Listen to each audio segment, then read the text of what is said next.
Hey everybody, Jason Burmis here, and for some reason, of course, what I had planned to be the intro of my watch-along, all of a sudden, the volume didn't want to work. So we're going to take care of the technical issues right here. I actually just wanted to lead in with Invisible Empire, or not Invisible Empire, Fabled Enemies, but obviously something seems to have happened. That is so weird and so typical of everything that seems to be going wrong these days. So let's see. We got the speakers as a USB audio codec. Okay. And the microphone is that. So let's try it again. Let's see if we get it this time. And of course, we do not. So bizarre. So bizarre. What is going on? See, I have been having issues with this for a while now, and I guess we're still going to do it, guys, but hopefully everything sounds okay. So here it is, my 9/11 magnum opus.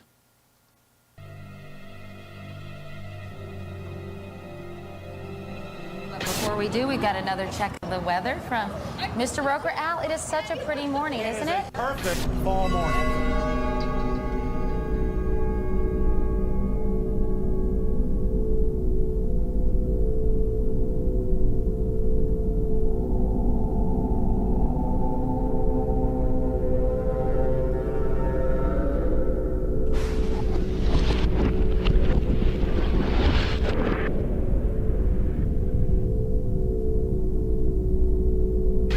This is an NBC News special report. Here is Tom Brokaw.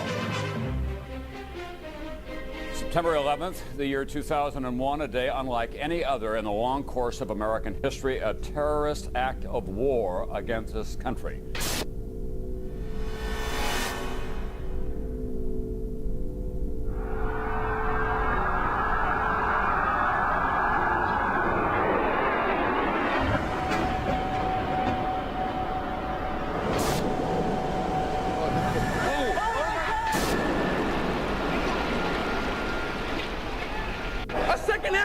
Your life is going to change, but more important, your son's life is going to change forever. America will never be the same after September 11th, 2001. Oh my God! He's on almost everyone's list of the most likely suspects for today's attacks. The alleged mastermind, America's most wanted terrorist, Osama bin Laden. He has described the United States as the devil. This is the beast. Meanwhile, Osama bin Laden is a name that we have been hearing all day long. They now believe that bin Laden was responsible. I'm told that Osama bin Laden likely deployed more than 50 terrorists. They are now, and I'm quoting here, 90% certain. Somebody provided the logistical support for this operation, and clearly the only person. Bin Laden comes to mind right away, Mr. Brimmer. Indeed, he certainly does. Bin Laden. This is his M.O. We have to look to the Middle East. We have to look to Osama bin Laden. Osama bin Laden. Osama bin Laden. Bin Laden. Osama bin Laden. Osama bin Laden. Remember, 24 hours ago, it was the Bush tax cut, the Bush budget, the Bush economy. You don't hear any of that tonight. It's America's enemy. America's under attack. So it looks like I fixed the issue. I have this weird keyboard, guys, that sometimes mutes it out. I got to get rid of this keyboard. It's a smart keyboard. It's not so smart. So I think that we've actually fixed the entire issue, which is good because I want the leveling to be really good. So now, as you can see, what I'm going to do is each chapter I'm going to jump in. And otherwise, I'm just going to leave it alone because I talk too much and I break these things up too much. But as you can see, the point I was trying to make in the very intro of this is that immediately they had their boogeyman. No doubt about it. Osama bin Laden. So let's take care of what the intelligence ties right now.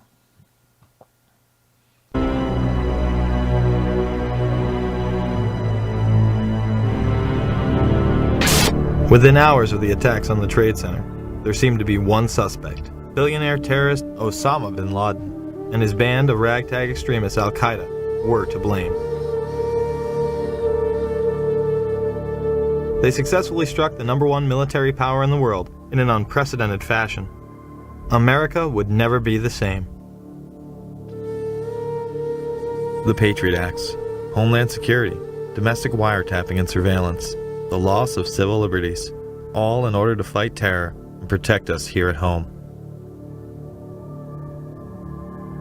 Is Osama bin Laden really responsible for the attacks of September 11th? If so, why can't we apprehend him? Did you know the FBI does not list 9/11 as one of bin Laden's crimes? Why not? According to Rex Toom, Chief of Investigative Publicity for the FBI, it is because there is no hard evidence linking bin Laden to the attacks. If that is the case, how could the 9/11 Commission conclude it was the work of 19 radical Muslims from the Middle East, under the direction of Khalid Sheikh Mohammed and Osama bin Laden? Bin Laden has been universally blamed for 9/11, but if one takes a closer look at the available evidence, it points to a much darker power. 7 years later, what evidence has been gathered? Let's begin with the hijackers. Many of them were actually trained within U.S. military bases. On September 15, 2001, Newsweek reported that U.S. military sources have given information that suggests 5 of the alleged hijackers received training at secure U.S. military installations in the 90s. Saeed al-Ghamdi, Ahmed al-Nami, and Ahmed al-Ghamdi listed their address on driver's licenses and car registrations as the Naval Air Station in Pensacola, Florida. Another indication of how the hijackers were tied to U.S. bases was reported on September 12th by Fox in D.C. They stated, congratulatory phone calls were made from a separate aeronautical school in Florida, which suggests inside help for the hijackers.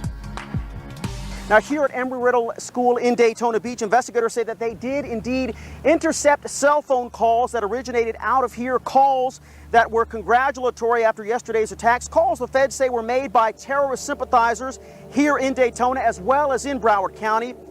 The New York Times would report that the Defense Department said that Atta had gone to the International Officer School at Maxwell Air Force Base in Alabama, Abdul Aziz Al-Amari to the Aerospace Medical School at Brooks Air Force Base in Texas, and Saeed al-Ghamdi to the Defense Language Institute at the Presidio in Monterey, California.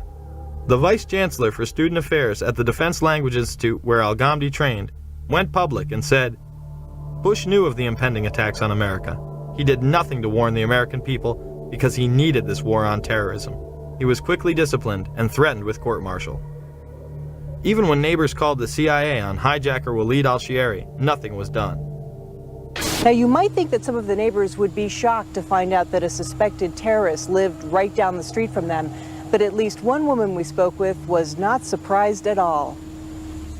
Diane Albritton was so concerned about what was happening inside the home at 502 Orange Street, she called the CIA. Why was she suspicious? The odd coming and going, the different rental cars, the odd-looking people that came and went.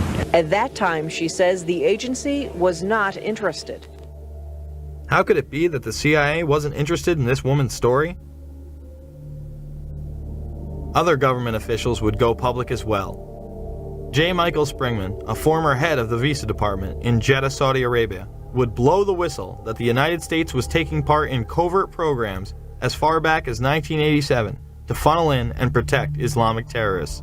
Well, it began in Jeddah when I was repeatedly told to issue visas to unqualified applicants. This went on for quite some time during most of my tour there. Under the American immigration laws, you need to demonstrate that you're going to the United States for a specific purpose. And typically, in such a situation, you're going to sign a business deal, or you're going to go as a tourist to see the Grand Canyon, or you're going to the United States as a student to study a particular course of study. And these were people that had no job in one instance. He was a Sudanese who was unemployed in Saudi Arabia and a refugee from the Sudan. But he got a visa for national security purposes after it was taken out of my hands by the chief of the consular section. At basis, though, I really think that these were more CIA assets, people that were recruited, like all of the folks I've been issuing visas to a couple of years previously. And these people were tools to be done for a job. Well, the visas issued to the hijackers in Jeddah came about as a result of it being a CIA consulate. It was the 5th largest visa issuing post in the Middle East. It was pretty much a closed system, and they simply brought them through there, knowing that they would be protected by the agency, that people would get their visas, or if they didn't get the visas, they could be made to be given visas.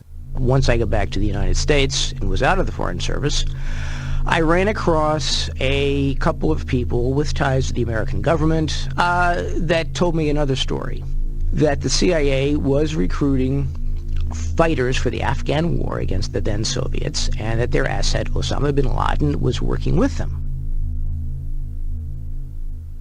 In the early 1980s, bin Laden worked with operatives from U.S. intelligence, the Pakistani military, and Arab states. They ran a wide-ranging covert network that recruited and financed Muslim fighters to battle the Soviet army. It is now known that Osama bin Laden was a CIA asset under the codename Tim Osman. Bin Laden would use this handle when he would visit the States. The relationship between bin Laden and the CIA was essentially, he was one of their assets, one of the people they could turn to for help if they had questions. If they wanted somebody recruited, if they wanted somebody sent somewhere, if they wanted information, if they wanted something done, they went to bin Laden. Bin Laden isn't wanted by the FBI, and he was on a CIA payroll? Is he the brutal Islamic terrorist we have been led to believe, or a mere frontman? My question was, is it not true that the United States government paid $300 million to the bin Laden family for the construction of the military camps? At that point, then the person who was testifying had no choice but to admit, yes, that the money had gone to the bin Laden family for the construction of those military training facilities in Afghanistan. However, he added that none of that money went to bin Laden himself. Of course, it was a joke. Osama wasn't the only one working with U.S. intelligence. Hijackers also had ties to federal agencies. Alleged terrorists Khalid al-Mihdhar and Nawaf al-Zahami lived with and rented from an FBI informant. The New York Times stated on October 6, 2002, the Federal Bureau of Investigation had a confidential informer who rented rooms in California to 2 of the September 11th hijackers. But the Bureau is resisting a request from the Congressional Committee investigating the attacks to interview the informer and his FBI handler. Several members of the FBI had their investigations into terrorism impeded and shut down, especially when they got close to bin Laden. John O'Neill was the FBI counter-terror chief responsible for the investigation into Osama bin Laden. On August 22, 2001, after claims of a repeated obstruction of his investigations into Saudi funding, O'Neill left the FBI. This document is marked secret and WF, which means it walked its way out of the Washington Bureau of the FBI. It indicates that before the attack of September 11th, agents had wanted to question 2 members of a very powerful family for their connections to a suspected terrorist organization, Omar and Abdullah bin Laden. But the agents weren't allowed to. O'Neill went on to take a new post as head of World Trade Center security. He would move into his office days before 9/11 and be killed during the attacks. Yeah, I have 4 children. I've lost friends that John, my friend from the FBI was killed. John O'Neill? I lost people too. We lost a lot of family members. What did John O'Neill do before he worked in the World Trade Center? John was the head of the FBI. He was tracking down Osama. He was tracking down Osama. Because the government didn't listen to him. The government didn't listen to him. The FBI, hold on, we want to talk all the car to car? The FBI fucked up. They knew about the flight training. Yes. That was a fuck up for having these people in our country. We all agree on something. And the important thing is you have to understand, I feel what you feel. I've lost friends there. I feel what you feel. That was our World Trade Center. That was our people that fucking died that day. So let's review it before we get into the next section over here. You've got hijackers training at U.S. military bases. You have congratulatory phone calls coming from those bases after the attacks. You have the CIA being called on Walid al-Shi'ari and it totally being ignored prior to the events. You have somebody who worked at the consulate where most of these people came forward saying that these people were part of that CIA asset program. You have hijackers living with FBI informants. Sorry, Mr. Deedle, it wasn't an F-up. It was purposeful. More and more people are getting hip to the fact that the FBI has been a predator class criminal organization from the get-go. It protects the establishment. It protects the narrative. It orchestrates false flags. Everything right there. You look at bin Laden's history with the Central Intelligence Agency, with the Pakistani military. It is all in your face. Let's get into the next chapter. Thumbs it up. 237 watching. Can we get 200 thumbs up? Let's do it, folks. Important information here. At a time when bin Laden was the most wanted man in the world, why would intelligence agencies stop their own investigations, especially as they were closing in on him? Robert Wright and others within the FBI also had their investigations into terrorism stopped prior to 9/11. Since August of 1999, I've been working to legally expose the very real and foreseeable Middle Eastern terrorist threats to American citizens at home and abroad. From 1993 to 1999, I was assigned to the Chicago Division's Counterterrorism Task Force. The successful investigation, which was codenamed Vulgar Betrayal, V-U-L-G-A-R, Betrayal, led to the June 1998 seizure of $1.4 million of Middle Eastern terrorist funding. These funds were linked directly to Saudi businessman Yassin Qadi. On October 12, 2001, Yassin Qadi was designated by the United States government as a financial supporter of Osama bin Laden. Larry Klayman of Judicial Watch initially tried to help get Wright's story to the proper authorities. He wanted to come forward long before 9/11. We were taking those steps beginning last summer to do that. The FBI had 30 days to allow that to occur. They violated their own regulations. They covered it up. If you didn't hear me, I went specifically. I called the Attorney General's office just days after 9/11. I said, Dave Shippers and I represent a special agent of the FBI Chicago field office who has years of information about how the FBI did not do its job, did not in any way investigate in a meaningful way money laundering in the United States. You're now claiming you want to do this. I'd like to make them available to you, Attorney General Ashcroft. And I was met with a response by Michael Chertoff, head of the criminal division. We're tired of conspiracy theories. Michael Chertoff will later become the head of Homeland Security, the department set up to fight the war on terror after 9/11. Wright was also restricted from telling any specifics about their investigation. Robert Wright was then prevented from working on terror investigations. So what happened to Wright? He was demoted in and around the time period leading up to 9/11. He's working on innocuous, meaningless things. That's what he's doing. Yes. He's a paper pusher. It's because these monies were going through some very powerful U.S. banks with some very powerful interests in the United States. These banks knew or had reason to know that these monies were laundered by terrorists. And there are very significant potential conflicts of interest in both the Clinton and Bush administration, and in particular this Bush administration, who is as tight with Saudi Arabia as you can get. The president's father used to stay with the bin Laden family when he would go to Saudi Arabia. Former President Bush spent the night in D.C. at the White House on September 10th. We've also learned at NBC that there was a President Bush in the White House during the morning of these events. His father, former President Bush, was actually at the White House the morning of the attack. The next day, elite financiers of the Carlyle Group would meet. This global private equity investment firm would profiteer enormously from the wars in the Middle East. At the table were both Bush Sr. and Osama's brother, Shafiq bin Laden. The Bush and bin Laden families had been members since the 90s and would reap the benefits of terrorism coming to America. After 9/11, the company would become public.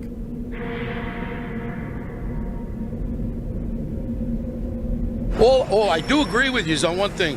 fucking Bush and Clinton with their relationship with Saudi fucking Arabia. Yes. I agree with you. They're kissing their asses like that. That's bullshit. Because they're sucked up in that family that took off. That's a fucking crime. The family Mr. Deedle is referring to is, of course, the bin Ladens.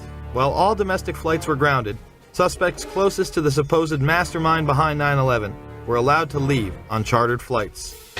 Let's show you some video that was taken exclusively by News Channel 2 8 days after 9/11. That man there is Osama bin Laden's younger brother, Khalil, who had been here vacationing with other family members there on an estate that they owned in West Orange County.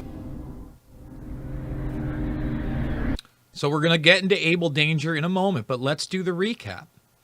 So you may have noticed that Tom Fitton, who heads up Judicial Watch now and has made much more of a name for himself, is standing next to Larry Klayman, where they were representing FBI agents that tried to stop the bin Laden money network prior to 9/11.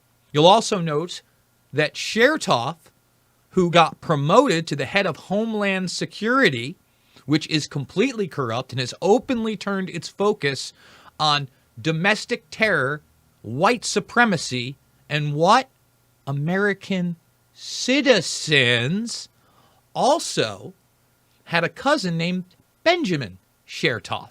Now, Michael himself is a dual Israeli citizen, and not only was he behind Homeland Security, he was behind the body scanners that have now been normalized in airports. Benjamin Chertoff kicked off the initial debunking of 9/11, basically the first fact-checkers, guys, in Popular Mechanics before James Meggs and David Dunbar would write a book, and I would debate them. Okay, all of this, again, in your face. They blame bin Laden, but then the bin Laden family can leave when everybody else is grounded. Does that make sense to you? And obviously, the Saudi Arabian network is a limited hangout network, as there is funding from the Pakistani ISI, and as you will find out later, severe, vast involvement from the Israelis. But first, let's look at this project called Able Danger that had identified many of the hijackers prior, and then it was denied all the way afterwards. So let's do it. Thumbs it up, subscribe, and share, everybody. We're doing it live. Now I guess we can safely say that there were people within the FBI and other agencies who actively protected and aided the alleged terrorists. With all the resources available to U.S. intelligence, you would think that someone within would have detected something. Well, one did. The Black Operation Program Able Danger identified the hijackers prior to 9/11, but the FBI wasn't interested. Lieutenant Colonel Anthony Schaefer, an intelligence officer inside Able Danger, tried to blow the whistle several times. Was the commission that investigated the 9/11 attacks told that lead hijacker Mohammed Atta had been identified and as al-Qaeda operative more than a year before terrorists struck? I'm told confidently by the person who did move the material over that the 9/11 commission received 2 briefcase-size containers of documents. I can tell you for a fact that would not be 1/20th of the information that Able Danger consisted of during the time we spent. Schaefer would also meet with Philip Zelikow, the executive director of the 9/11 Commission. What did Schaefer tell Zelikow? And I'm quoting how I remember saying it. We found, as part of the data run, we found 2 of the 3 cells which conducted the 9/11 attacks to include Atta. Schaefer says his unit linked Atta to al-Qaeda leaders, but would not provide any specifics. As to what he did with the information he had, we attempted to, first off, use it operationally. The lawyer said you can't do that. They're considered U.S. persons.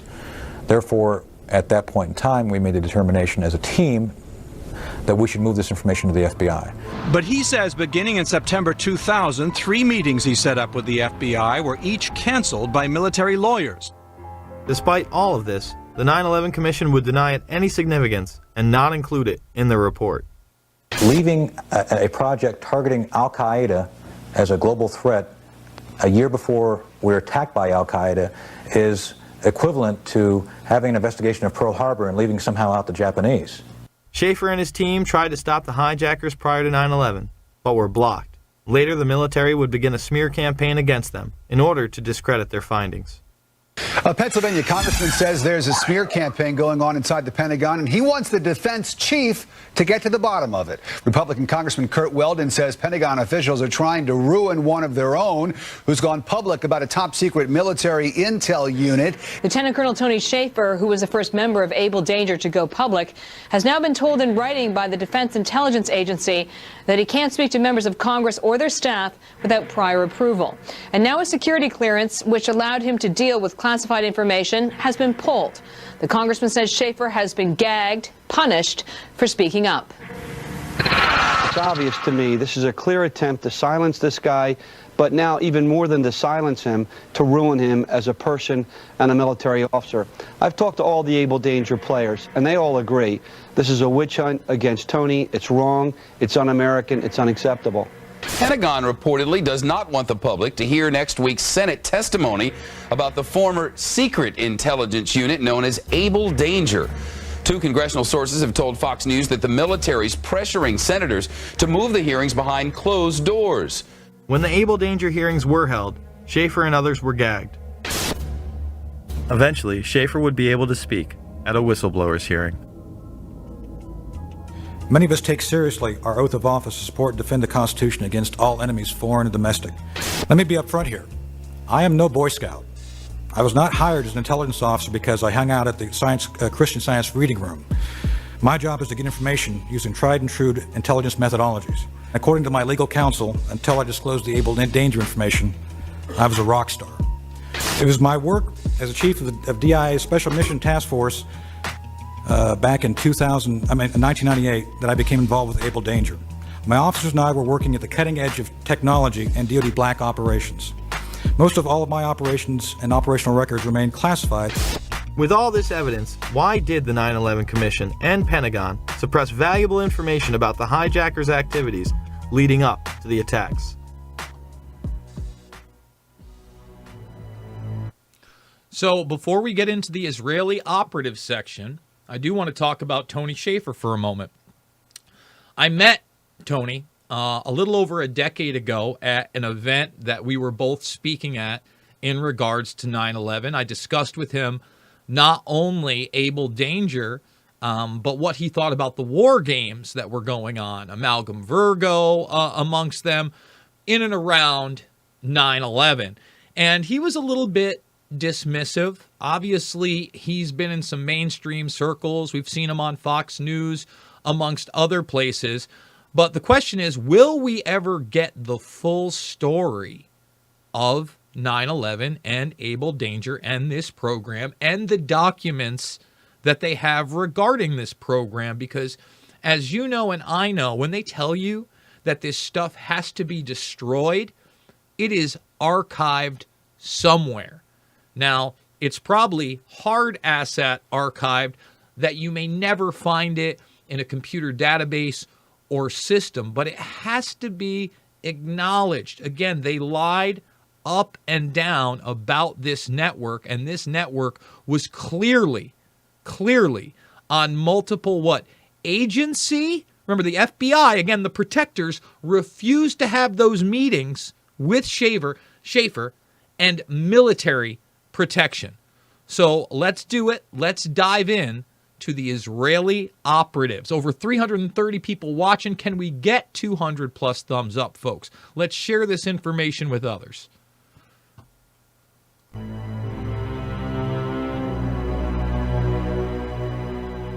It was widely reported that men had been celebrating the attack after recording the first plane strike. They were not Al-Qaeda, but they were detained. I grabbed my binoculars and I could see the towers from my window. And this is where I'm looking. And all of a sudden, down there, I see this van park. And I see 3 guys on top of the van. And I could see that they were like happy. They didn't look shocked to me. They didn't look shocked. There was a group of Israelis, some of whom later were revealed as Mossad assets, who were arrested after cheering and high-fiving and videotaping the crash of the airplanes into the World Trade Towers. Several other men were detained after a van full of explosives was stopped outside of Manhattan.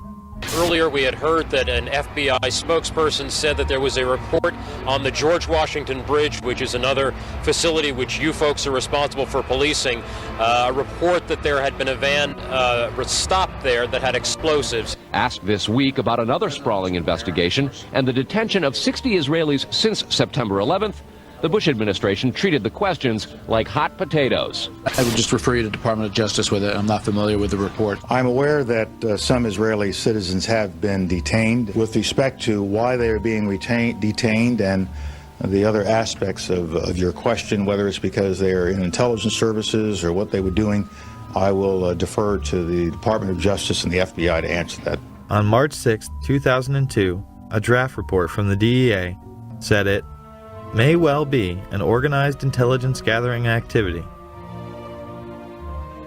Despite all of this, all the Israelis were let go without any espionage charges being filed. Fox News anchors Brit Hume and Carl Cameron would do a 4-part investigation into these allegations in December of 2001 and yield stunning results. It has been more than 16 years since a civilian working for the Navy was charged with passing secrets to Israel. Jonathan Pollard pled guilty to conspiracy to commit espionage and is serving a life sentence. At first, Israeli leaders claimed Pollard was part of a rogue operation, but later took responsibility for his work. Now, Fox News has learned some U.S. investigators believe that there are Israelis again very much engaged in spying in and on the U.S. Since September 11th, more than 60 Israelis have been arrested or detained, either under the new Patriot anti-terrorism law or for immigration violations. A handful of active Israeli military were among those detained, according to investigators, who say some of the detainees also failed polygraph questions when asked about alleged surveillance activities against and in the United States. Investigators suspect that the Israelis may have gathered intelligence about the attacks in advance and not shared it. A highly placed investigator said there are, quote, tie-ins, but when asked for details, he flatly refused to describe them, saying, quote, evidence linking these Israelis to 911 is classified. I cannot tell you about evidence that has been gathered. It's classified information. Now, when the FBI investigated, it quickly unraveled to be the largest foreign spy ring ever uncovered inside the United States, the largest. Even the Soviet Union had not been spying on the United States as much as Israel has been doing. So the FBI started to round up these spies. They started to arrest them very quietly, and they were about halfway through this process of rounding up this spy ring when 9/11 happened. Numerous classified documents obtained by Fox News indicate that even prior to September 11th, as many as 140 other Israelis had been detained or arrested in a secretive and sprawling investigation into suspected espionage by Israelis in the United States. Investigators from numerous government agencies are part of a working group that's been compiling evidence since the mid-90s. These documents detail hundreds of incidents in cities and towns across the country that investigators say, quote, may well be an organized intelligence gathering activity. The first part of the investigation focuses on Israelis who say they are art students from the University of Jerusalem and Bezalel Academy. Documents say they, quote, targeted and penetrated military bases, the DEA, FBI, and dozens of other government facilities, and even secret offices and unlisted private homes of law enforcement and intelligence personnel. The majority of those questioned, quote, stated they served in military intelligence, electronic surveillance intercept, and or explosive ordnance units. Why would Israelis spy in and on the U.S.?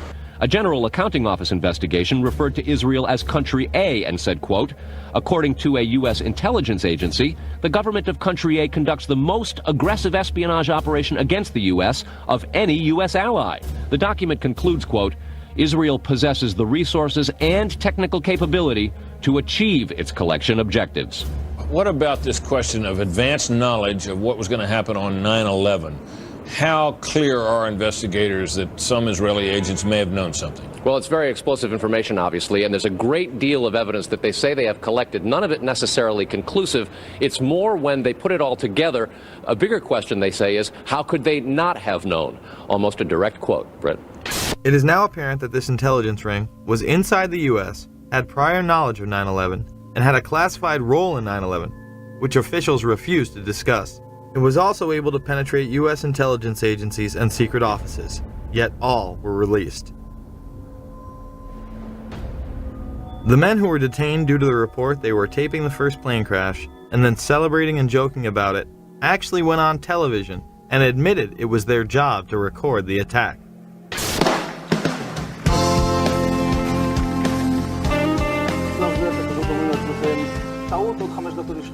And at that point, we were taken for another round of questioning, this time related to our allegedly being members of Mossad.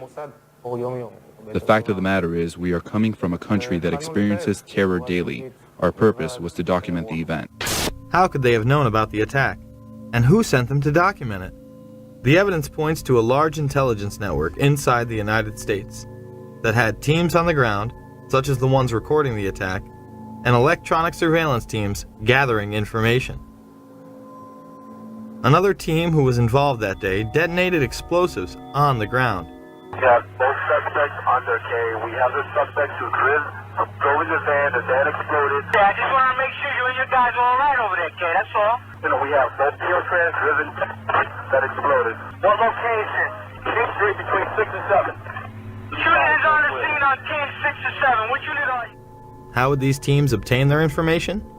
The investigation on our side basically tracked back to two companies. The first one was called Amdocs. This is an Israeli-owned company which does the billing for 90% of the telephone companies inside the United States. Fox News has learned that some American terrorism investigators fear certain suspects in the September 11th attacks may have managed to stay ahead of them by knowing who and when investigators are calling on the telephone. How? By obtaining and analyzing data that's generated every time someone in the U.S. makes a phone call. One sitting in city, please. Here's how the system works. Most directory assistance calls and virtually all call records and billing in the U.S. are done for the phone companies by Amdocs Limited, an Israeli-based private telecommunications company. Amdocs has contracts with the 25 biggest phone companies in America and more worldwide. It is virtually impossible to make a call on normal phones without generating an Amdocs record of it. In recent years, the FBI and other government agencies have investigated Amdocs more than once. Sources tell Fox News that in 1999, the super-secret National Security Agency, headquartered in northern Maryland, issued what's called a top-secret, sensitive, compartmentalized information report, TSSCI, warning that records of calls in the United States were getting into foreign hands, in Israel in particular. Fox News has learned that the NSA has held numerous classified conferences to warn the FBI and CIA how Amdocs records could be used.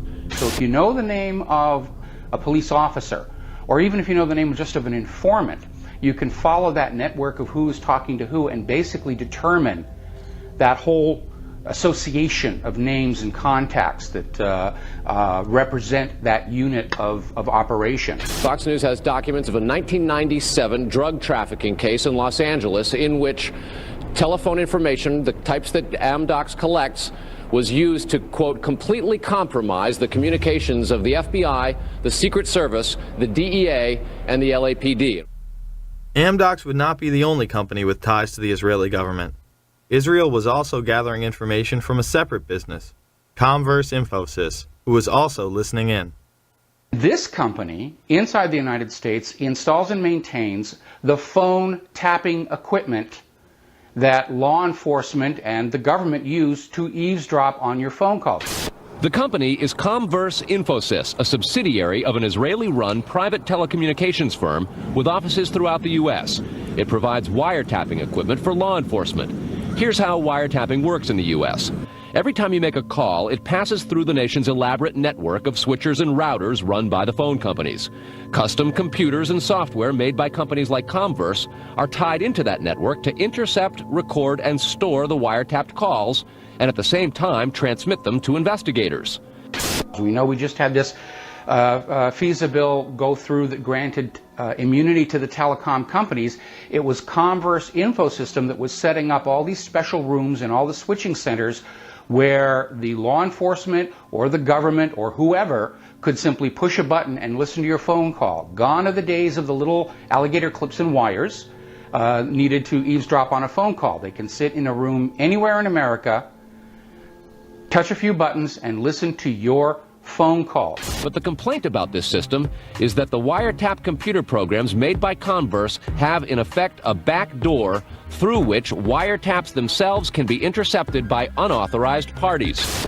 Adding to the suspicions is the fact that in Israel, Converse works closely with the Israeli government and under special programs gets reimbursed for up to 50% of its research and development costs by the Israeli Ministry of Industry and Trade. But investigators within the DEA, INS, and FBI have all told Fox News that to pursue or even suggest Israeli spying through Converse is considered career suicide. And sources say that while various FBI inquiries into Converse have been conducted over the years, they've been halted before the actual equipment has ever been thoroughly tested for leaks. More to the point, agents within the U.S. government have been told point blank that to even suggest Israeli spying or an Israel link to 9/11 is career suicide. It's been described as the third rail of American politics. If you touch it, you die. You never get to come back again. It's all over. It's the black pit where you can never go. But there is a bitter turf war internally at FBI. It is the FBI's office in Quantico, Virginia that has jurisdiction over awarding contracts and buying intercept equipment. And for years, they've thrown much of the business to Converse. A handful of former U.S. law enforcement officials involved in awarding Converse government contracts over the years now work for the company.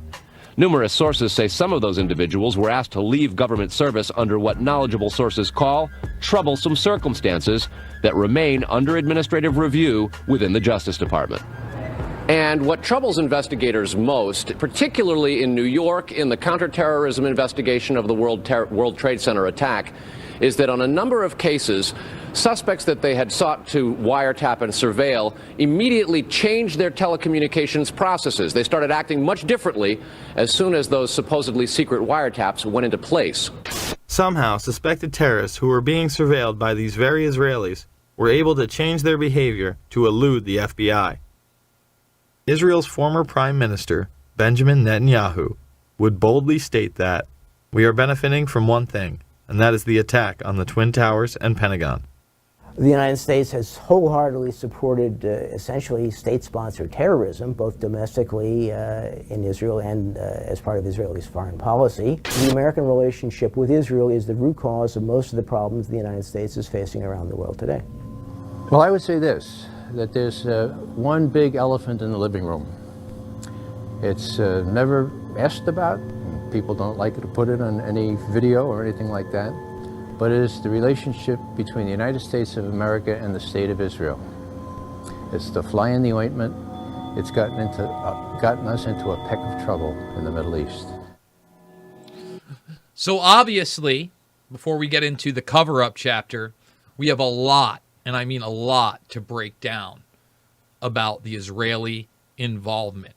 Now, let's start with the so-called dancing Israelis. In 2019, an individual got his FOIA request back, and what you're looking at are photocopied pictures with the people you saw on that talk show admitting they were documenting the event, where they first of all, they had the real pictures, wouldn't give that to him.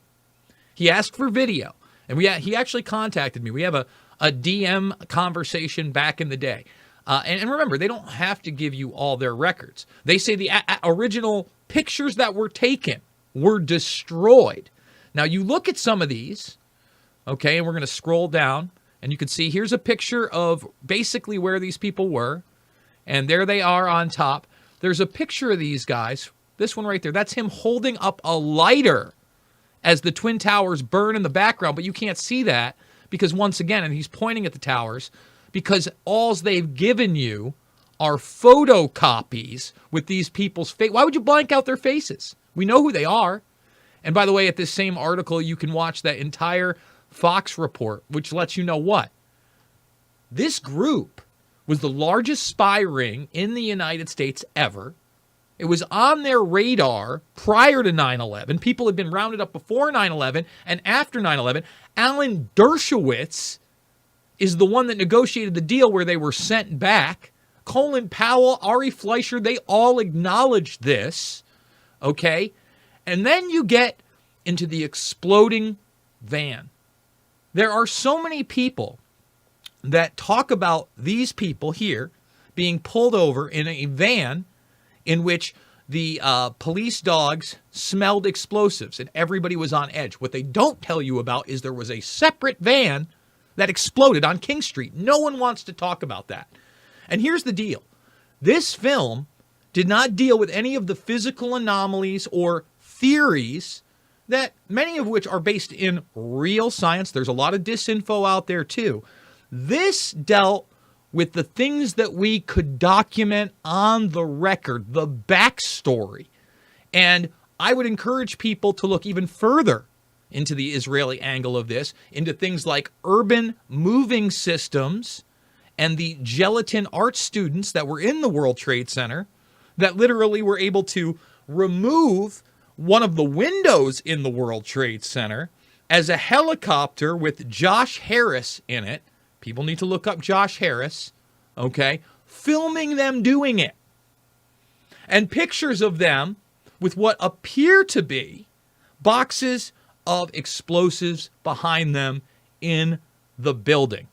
All stuff that came out after I had done this film. Remember, we did this 7 years after 9/11. I believe I released this in 2008, guys.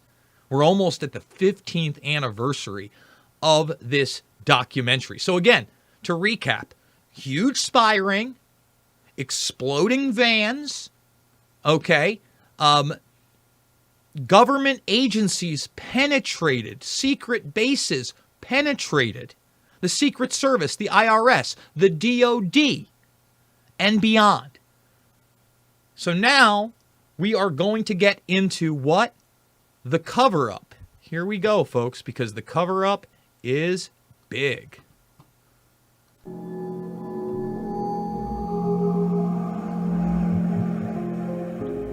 Confirmation of these allegations against Israel would finally come in January of 2008, when the Times Online would tell FBI whistleblower Sibel Edmonds' story. This Turkish translator for the FBI found an international spy ring that included Israel, Turkey, and Pakistan working with household names within the United States. She was gagged and to this day has been unable to tell her entire account. Edmonds stated that one high-level official was aiding foreign operatives against U.S. interests by passing them highly classified information, not only from the State Department, but also from the Pentagon, in exchange for money, position, and political objectives.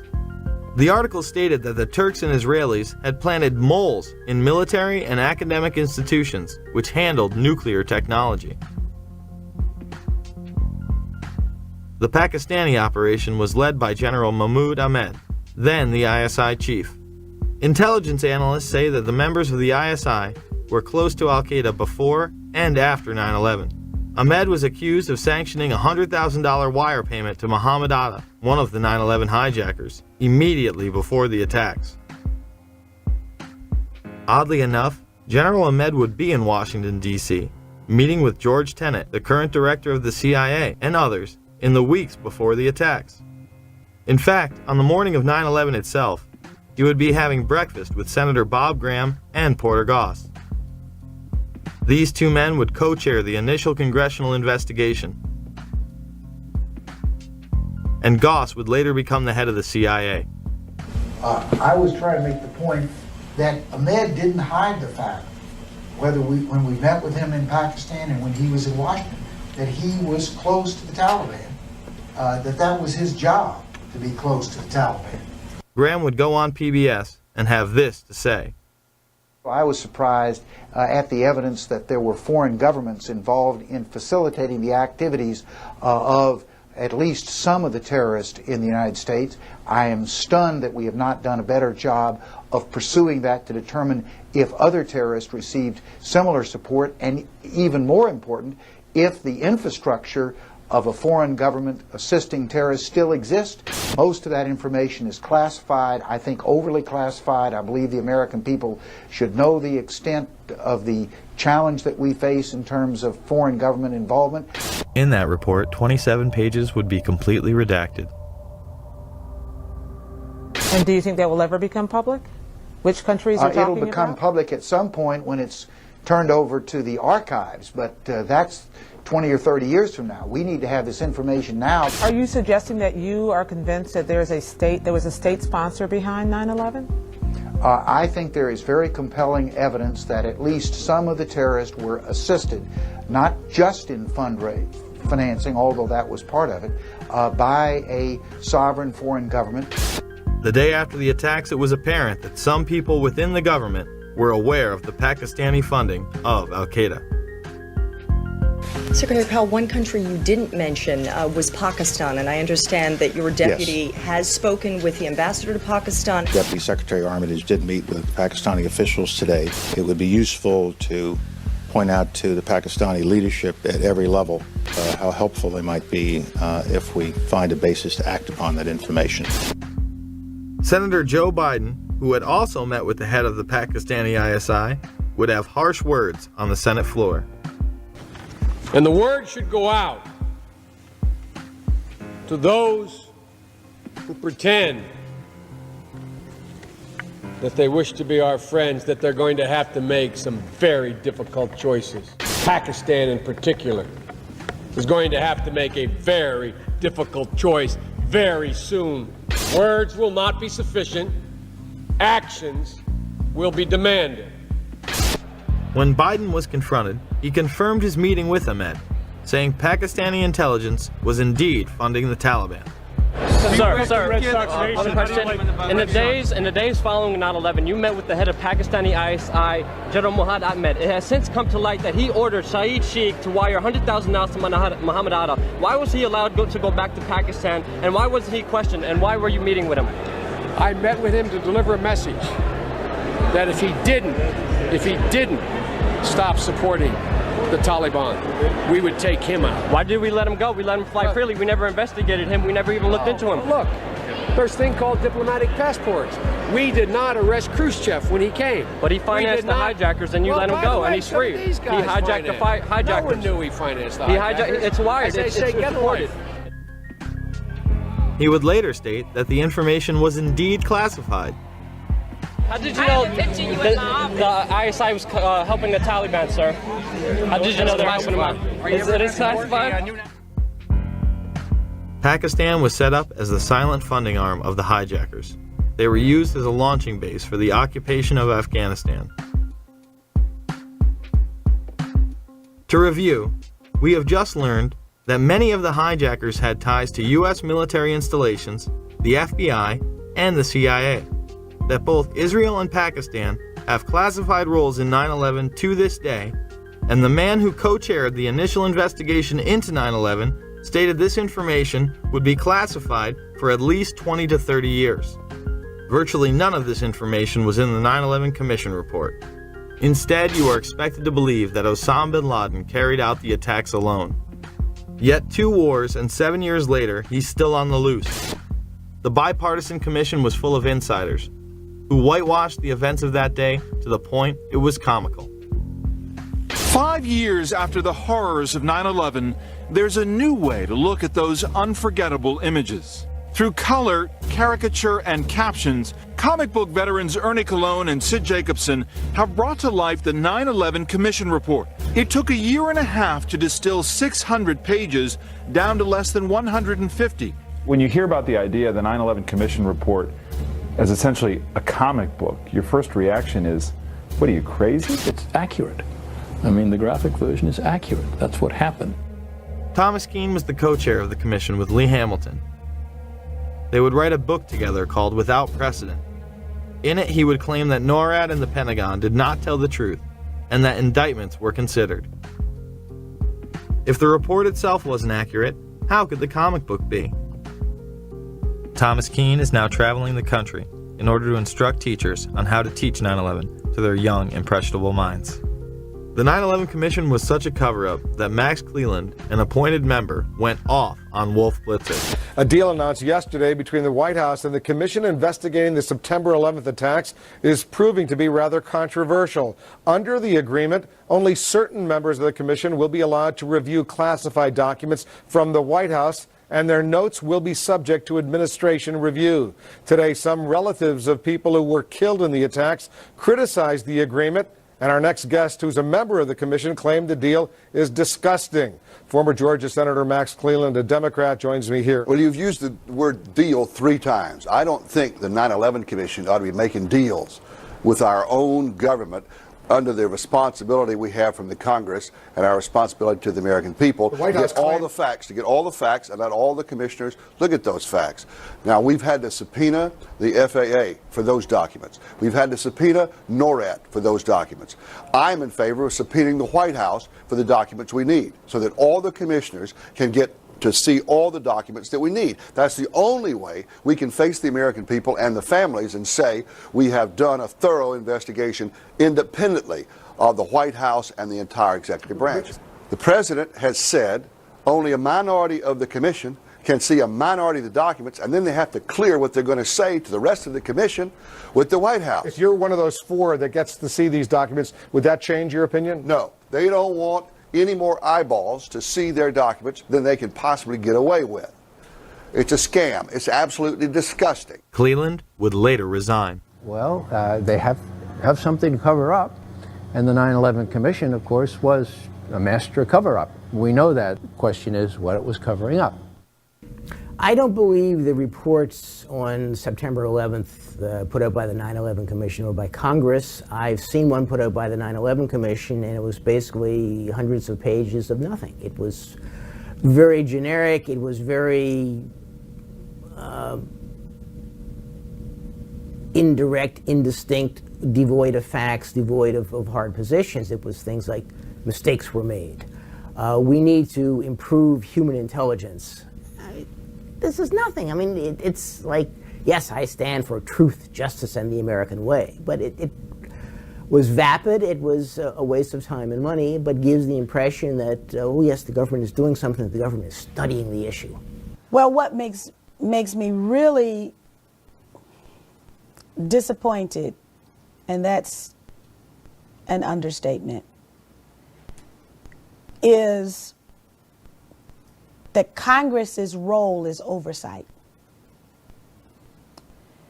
And Congress, even today, you'll see members of Congress saying, well, we haven't implemented everything that the 9/11 Commission recommended.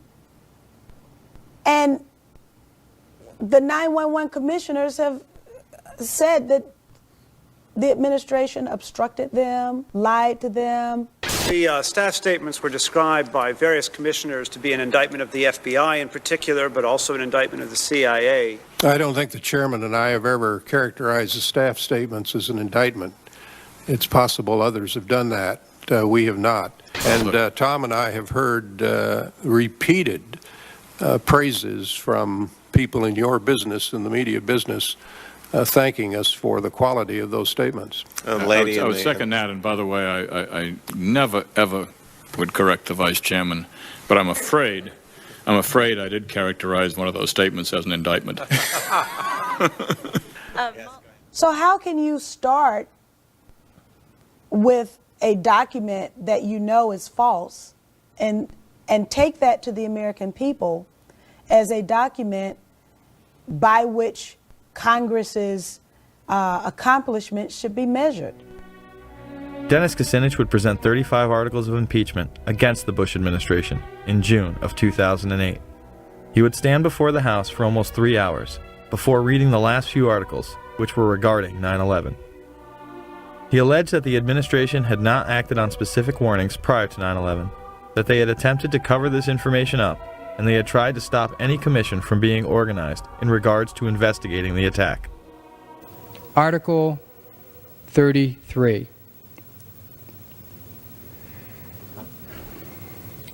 Repeatedly ignored and failed to respond to high-level intelligence warnings of planned terrorist attacks in the United States prior to 9/11. In his conduct while President of the United States, George W. Bush, in violation of his constitutional oath to faithfully execute the office of President of the United States, and to the best of his ability, preserve, protect, and defend the Constitution of the United States, and in violation of his constitutional duty under Article 2, Section 3 of the Constitution, to take care that the laws be faithfully executed, has both personally and acting through his agents and subordinates, together with the Vice President, failed in his constitutional duties to take proper steps to protect the nation prior to September 11th, 2001. So the congressional report was redacted, and the 9/11 Commission is a cover-up. Yet our supposed leaders continue to propagate fear of the boogeyman and his disciples. I do believe that Al-Qaeda has now made it part of their global effort to destroy everything we stand for and we believe in. I'm running for President of the United States because I believe the greatest challenge of the 21st century is that of radical Islamic extremism. I believe it's there. I believe it's all over the world. I believe it's a fight, a struggle between good and evil, everything we value and believe in versus everything that is evil that wants to destroy everything America stands for and believes. And I believe. And he believes. It was an Osama bin Laden job with 19 people from Saudi Arabia. So before we get to warnings and war games, we got a lot to talk about. You saw Joey B., gangster, being one of the people that met with the money man behind 9/11, okay? And earlier today, I played a subsection of the Dark Overlord. He has helped cover this up for almost 18 years with another clip of Joe Biden bragging about meeting with this man. Bragging about it. Meanwhile, the commission was a clear cover-up. They made it into a comic book. Let me repeat that. They made it into a comic book.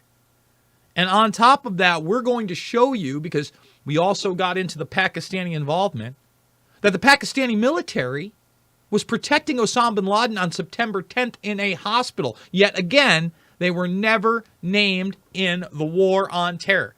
Now, before I go to those clips, I do want to thank those watching over on Rockfin, Don Pelvito and Sandy, for the very generous tips. Remember, we're fully demonetized here for several years. We've had our channel taken away 4 times. You see 3? No, 4 times. Gotten it back. I can't do this without you. The links are down below. But we're going to skip over. We're going to watch Jason Burmis from a video in 2019. And we're going to show you Joe Biden here bragging, again, bragging about this meeting. His meeting with General Mahmoud Ahmed. Senator Joseph Biden is the chairman of the Senate Foreign Relations Committee. He's on Capitol Hill. Senator, good morning. Good morning, Brian. How are you? I'm fine, thank you, sir. As the president and all of his administration seeks to build a coalition preparing for the day when retaliation comes, you had a big meeting last night, I understand, with the head of the Pakistani Secret Service. What can you tell us of that meeting? Well, it's their counterpart to our CIA, Bryant, and it went incredibly well. Quite frankly, I had long discussions with the State Department and the Secretary of State and with Mr. Armitage, who had met with him already before I met, so I knew what had already transpired. And the bottom line was, I told them what they told them. They've got to choose sides. There is no question. You're either our friend or you're our enemy here. And I am confident that this is at least the second most powerful, if not the most powerful man in Pakistan. Let's stop that. Think about, unpack what he just said there. The counterpart to our CIA. I already knew everything because I met with Armitage and everybody else before I met with him. I had all the information. Okay?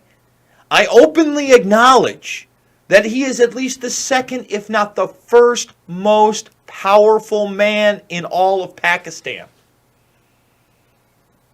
What is going on here? And now we're going to act all tough guy and nonsense. And so I'm going to end this with this clip here of rather talking about, just unbelievable, guys, talking about bin Laden being protected by Pakistanis. This is a result of hard-nosed investigative reporting by a team of CBS News journalists and by one of the best foreign correspondents in the business, CBS's Barry Peterson. You know, when there was still a semblance of journalism. Believe me, it wasn't great at this point. Still a lot of propaganda. But this is one of the few pieces of journalism that slipped out after 9/11. Look at the date, January 28th, 2002. Here is Peterson's exclusive report. Everyone remembers what happened on September 11th. Here's the story of what may have happened the night before. It is a tale as twisted as the hunt for Osama bin Laden. CBS News has been told that the night before the September 11th terrorist attack, Osama bin Laden was in Pakistan. He was getting medical treatment with the support of the very military that days later pledged its backing for the U.S. war on terror in Afghanistan. Pakistan intelligence sources tell CBS News that bin Laden was spirited into this military hospital in Rawalpindi for kidney dialysis treatment. On that night, says this medical worker who wanted her identity protected, they moved out all the regular staff in the urology department and sent in a secret team to replace them. She says it was treatment for a very special person. The special team was obviously up to no good.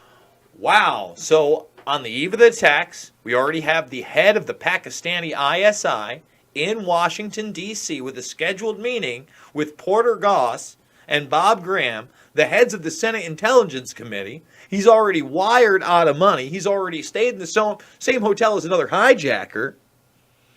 And then bin Laden, the guy who gets blamed for these attacks, on the eve, is being protected by the Pakistani military. That makes sense to you? The military had him surrounded, says this hospital employee who also wanted his identity masked. And I saw the mysterious patient helped out of a car. Since that time, he says, I have seen many pictures of the man. He is the man we know as Osama bin Laden. I also heard two Army officers talking to each other. They were saying that Osama bin Laden had to be watched carefully and looked after. Those who know bin Laden say he suffered. We're just going to stop it right there. We know about the kidney dialysis. Everything checks out. So there you go. That's a video I did in 2019 with a couple clips that did not make this film that are, I think, still are extremely important. By the way, almost 500 people. We actually peaked a little over 500 watch this. Can we get 400 thumbs up? Can we share this information? Can you take the link to the movie that's not the watch along and share it with others so they understand there is so much more to 9/11 truth than the physical anomalies others explore? And without further ado, it is time to go to warnings and war games.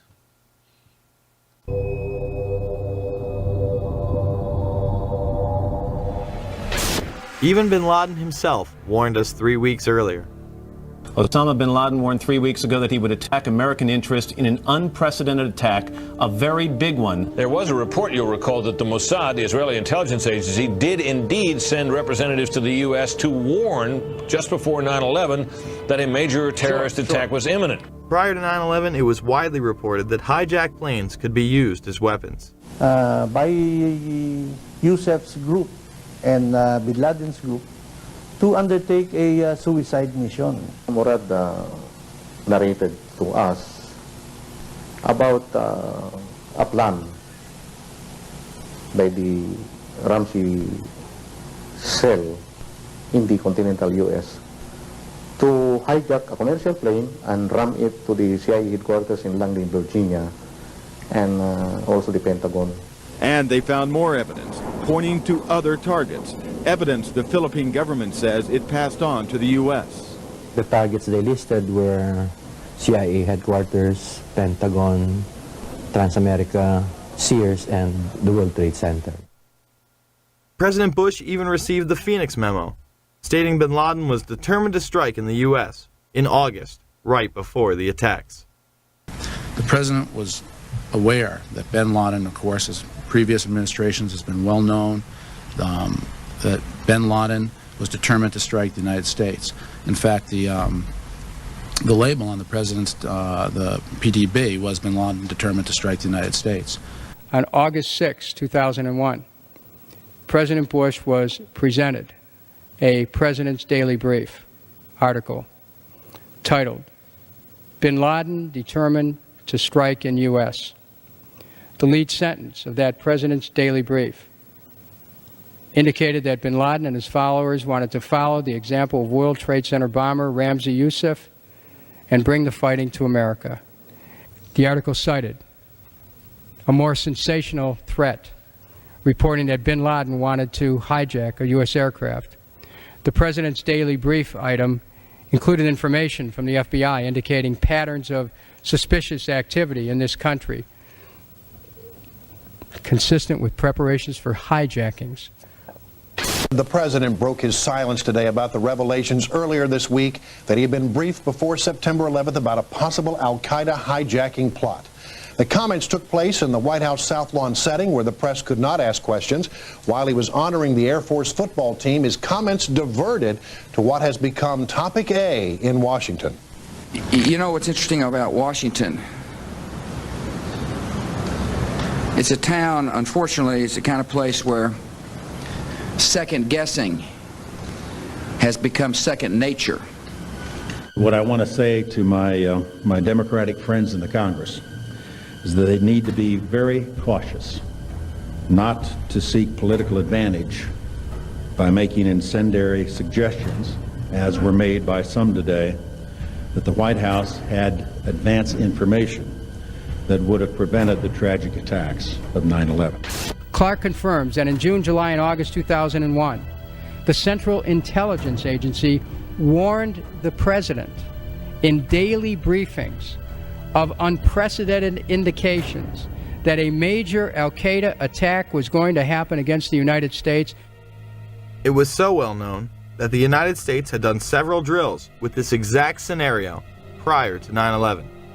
We're going to take a closer look tonight at another example of where, despite the conventional wisdom, there were people in the United States who actually were preparing to defend against the kind of attacks which occurred here on 9/11. The North American Aerospace Defense Command, NORAD for short, has been defending the skies over the U.S. and Canada for almost 50 years, 46 to be precise. USA Today reports that in the 2 years before the attacks on September the 11th, NORAD conducted exercises using hijacked airliners as weapons. And one target was the World Trade Center. Here's ABC's Brian Ross. President Bush has said again and again that no one could have imagined what Osama bin Laden ordered for September 11th. We knew he hated us, but there was nobody in our government, at least, and I don't think the prior government, that could envision flying airplanes into buildings on such a massive scale. But that turns out not to be true. U.S. military planners did envision and practice those very scenarios.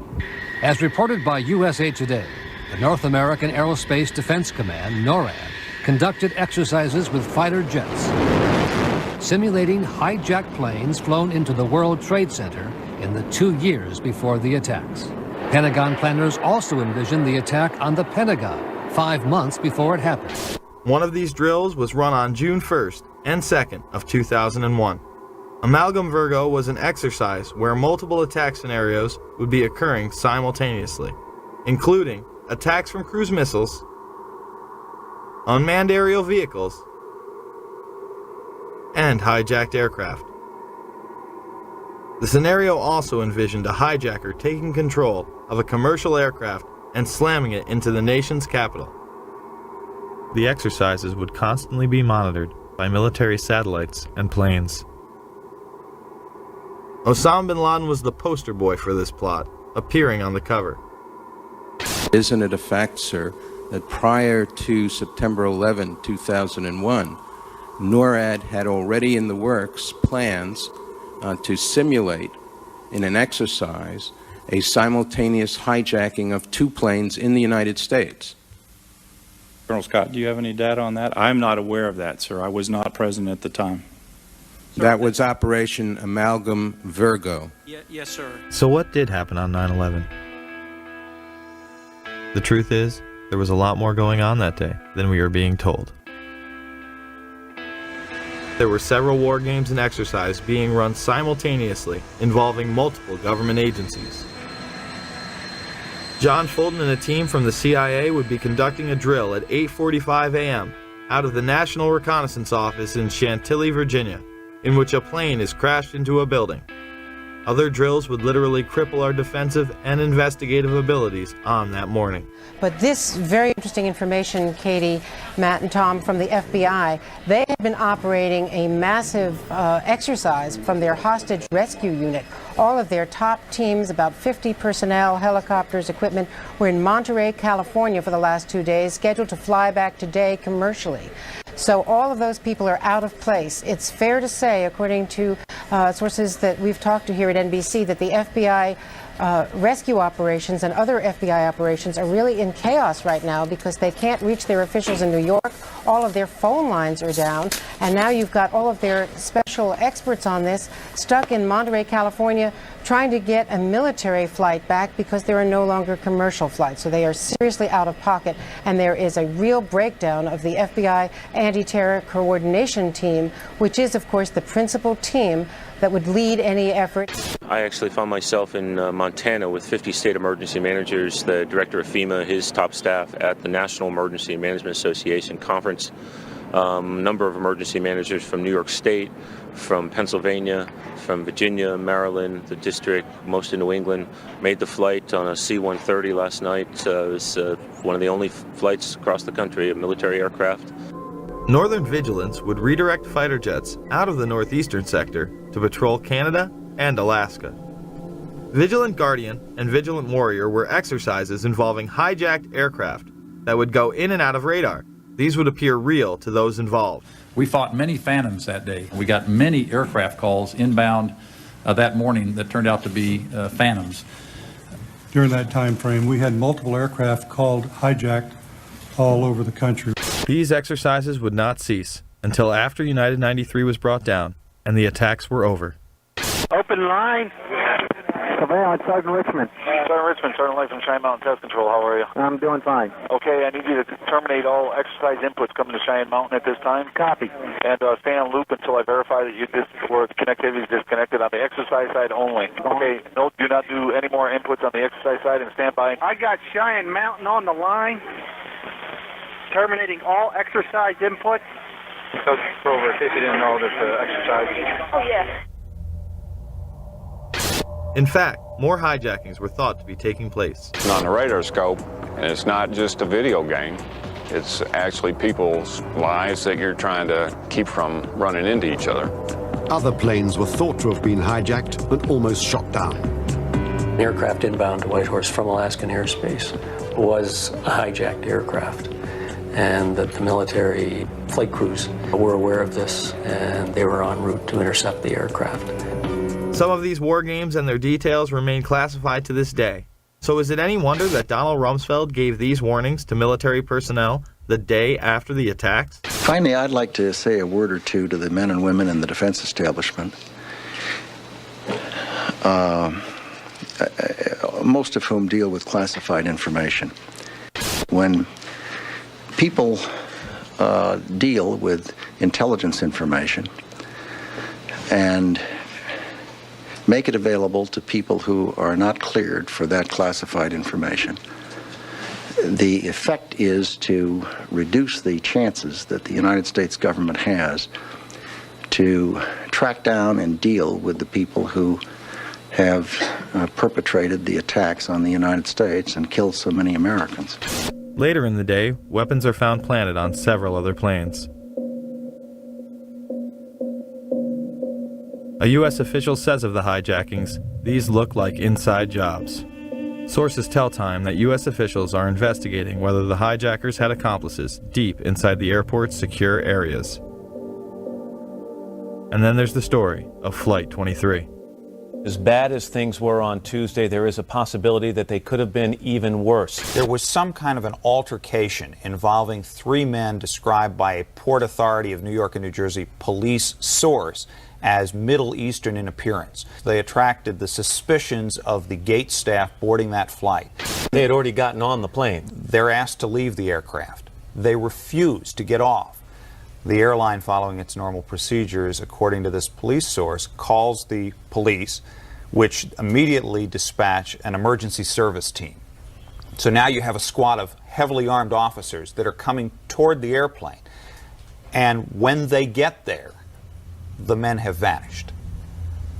The gate staff can't find them. It matches with the type of flights, the transcontinental flights that were hijacked in the other 4 instances.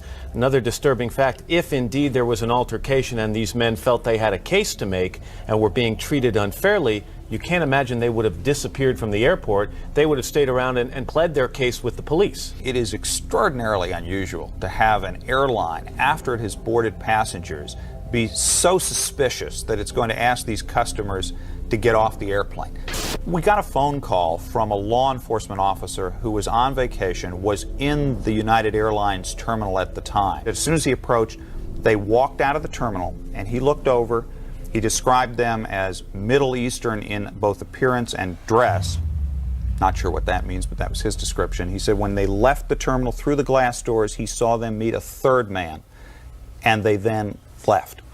Inside the bags, officials found Al-Qaeda instruction sheets, but false identification prevented investigators from ever locating the bag's true owners. Coincidentally, the hijacker's identification would be found the exact same way. There have also been reports of luggage that did not make the plane connection that appears to be tied to one of the alleged perpetrators, and this is being reported by the Boston Globe, and contained within the luggage were supposed to be Arabic language flight training manuals as well as videotapes pertaining to operating an aircraft. Then we have that mysterious suitcase with all of the hijackers' names and all of this incriminating evidence that is supposedly taken by one of the hijackers to the airport. Why, if they are planning on a suicide attack, would they even bother to pack a suitcase? Or if they're just packing a suitcase to look like they're checking luggage, just throw clothes in there. Why put a Koran? Why put flight manuals? Why put all this incriminating information if it's supposedly going to get burned up? And then magically, amazingly enough, this one suitcase doesn't make it onto the connecting flight to New York. And it's just there in baggage handling, waiting to be discovered and found. If the passengers on Flight 23 used false identification, why wouldn't the other hijackers? Based on my personal belief and based on the events of that morning, the decision to halt airplanes, in all likelihood, probably precluded other attacks. Atta and 3 others would do dry runs of the attacks before 9/11. Actor James Woods and others on the plane even filed separate reports to the FAA. Again, nothing was done. I was on a flight, without going into the details of what made me suspicious of these 4 men, although it would have been blatantly obvious to the most casual observer, I took it upon myself to go to the flight attendant and ask to speak to the pilot of the plane. The first officer came out. I reported to him that I felt that the 4 men, and I said, can you look over my shoulder and see who I'm talking about? And he said, yeah. I said, I think they're going to hijack this plane. I mean, everything they're doing, and I explained to him these details, which I've been asked to keep private until whatever jurisdiction, whatever trials may take place.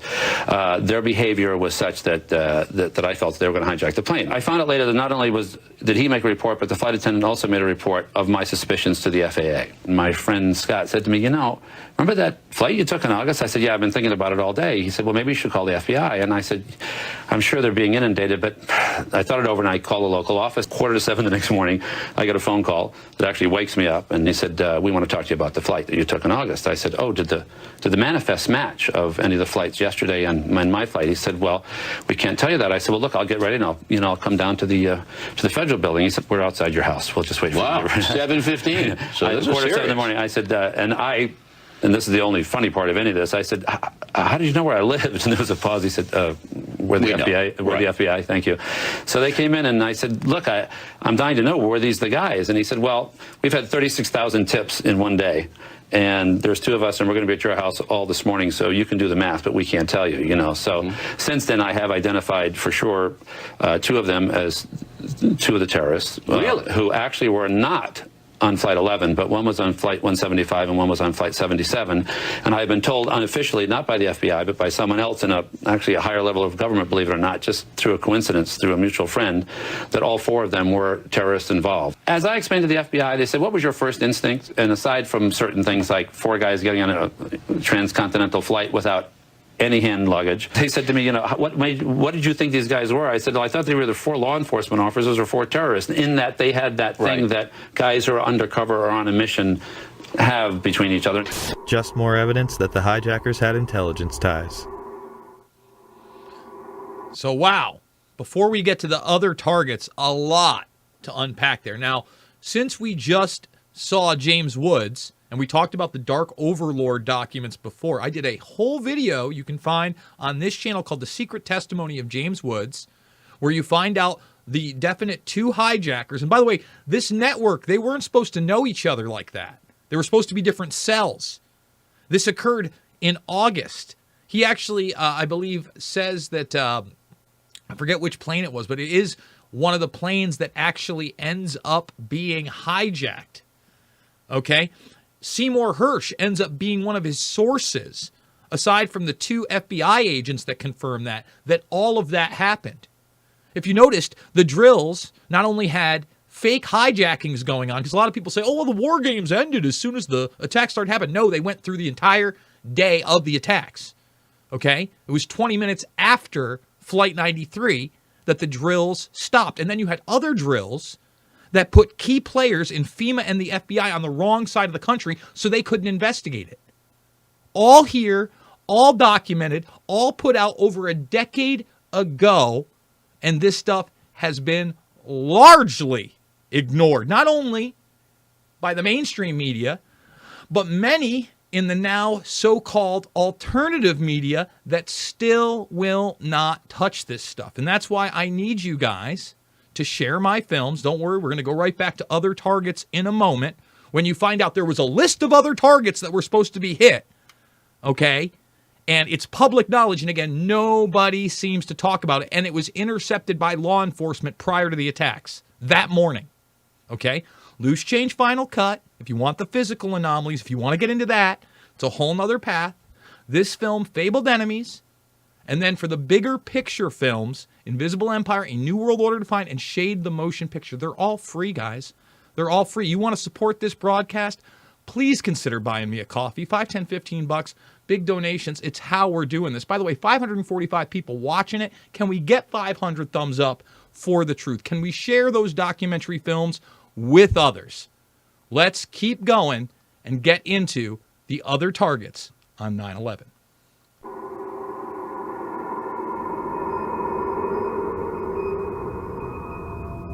There were almost certainly other targets. Maryland's governor on the morning of 9/11 stated that his police department had received threats prior to the attacks, not only against the targets that had been hit, but others. That came in today? Pardon? You mentioned threats on Maryland facilities. Are these threats that came in today? Yes, the head of our state police, Dave Mitchell, received a list of 11 sites across the country that were targets. Supposedly this list had been distributed prior to the explosions. Several of those sites were ones that were under attack. Another target on that morning was Air Force One. Although it is never discussed, the perpetrators of the attack somehow got top-secret codes that morning. Brian, what is the credible evidence that Air Force One could have been a target? These planes were some distance from Air Force One after all. The excuse was that, quote, we do not discuss, we do not discuss intelligence information. Air Force One has been said to be a target in the past during President Clinton's trip to Bosnia during his first term, where they stopped in Aviano and switched out into 3 transport planes. Similarly, they were escorted by fighter jets, as they have in the past, while it is not routine. The White House insisting that the evidence was, and thus the zigzag flight path from Florida to Louisiana, the Air Force is insisting that the evidence is provable and credible that the aircraft and the White House were targets. Ari Fleischer, the White House press secretary, would be pressed on this issue. Florida. If you have a threat to Air Force One, it seems as though you're raising an additional threat that perhaps we don't know about.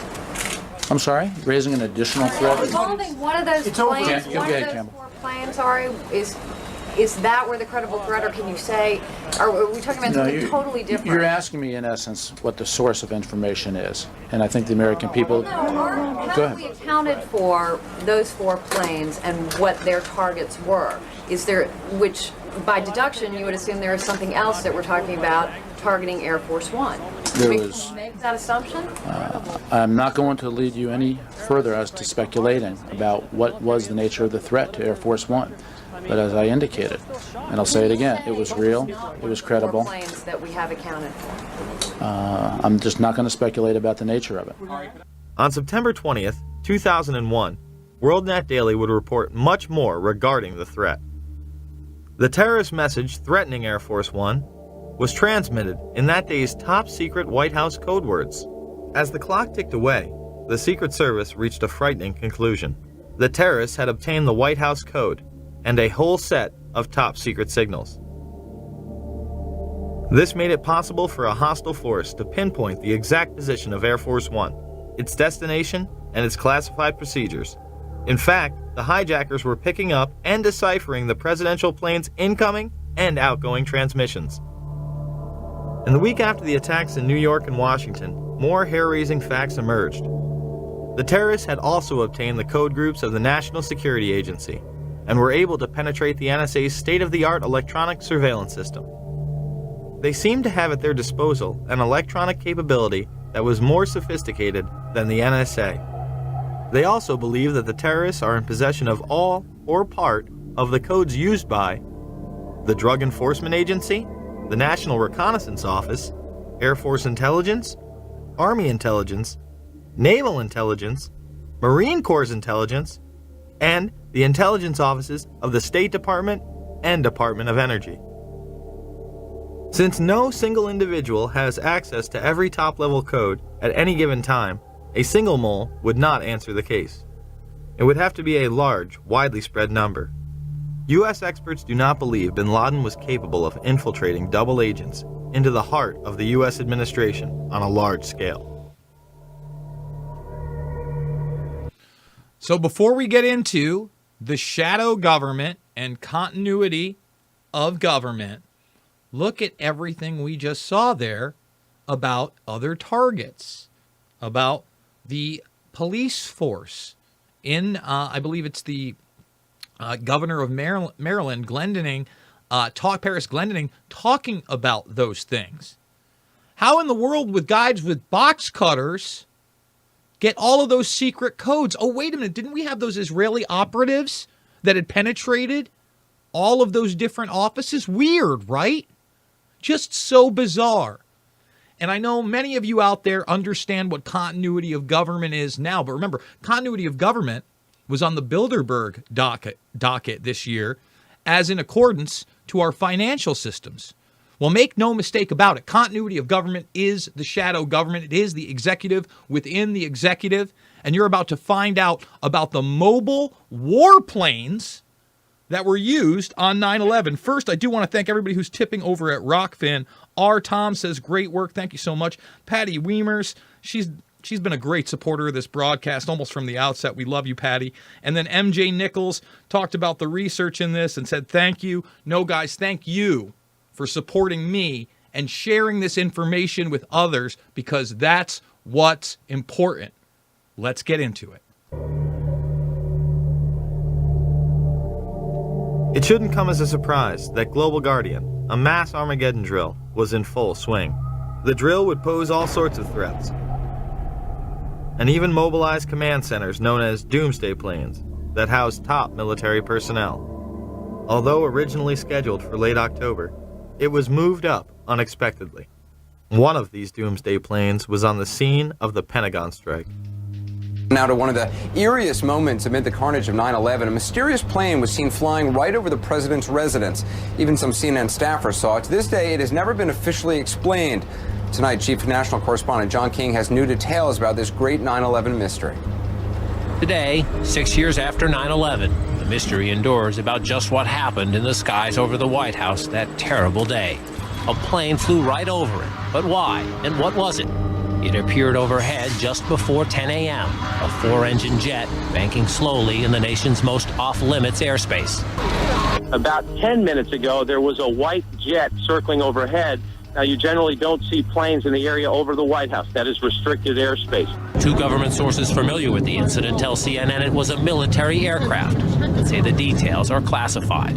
This comparison of the CNN video and an official Air Force photo suggests the mystery plane is among the military's most sensitive aircraft, an Air Force E-4B. Note the flag on the tail, the stripe around the fuselage, and the telltale bubble just behind the 747 cockpit area. The E-4B is a state-of-the-art flying command post, built and equipped for one reason: to keep the government running no matter what, even in the event of a nuclear war. The reason it was nicknamed the Doomsday Plane during the Cold War. They exercise this type of thing all of the time, and they simply don't talk about it. So it doesn't surprise me that they are very closed-mouthed about it. Ask the Pentagon, and it insists this is not a military aircraft, and there is no mention of it in the official report of the 9/11 Commission. But 6 years later, the Pentagon, the Secret Service, and the FAA all say they, at least for public consumption, had no explanation of the giant plane over the president's house, just as the smoke began to rise across the river at the Pentagon. There is also footage of another white mystery plane in the restricted airspace over New York City before the second attack. And as the second plane strikes the World Trade Center.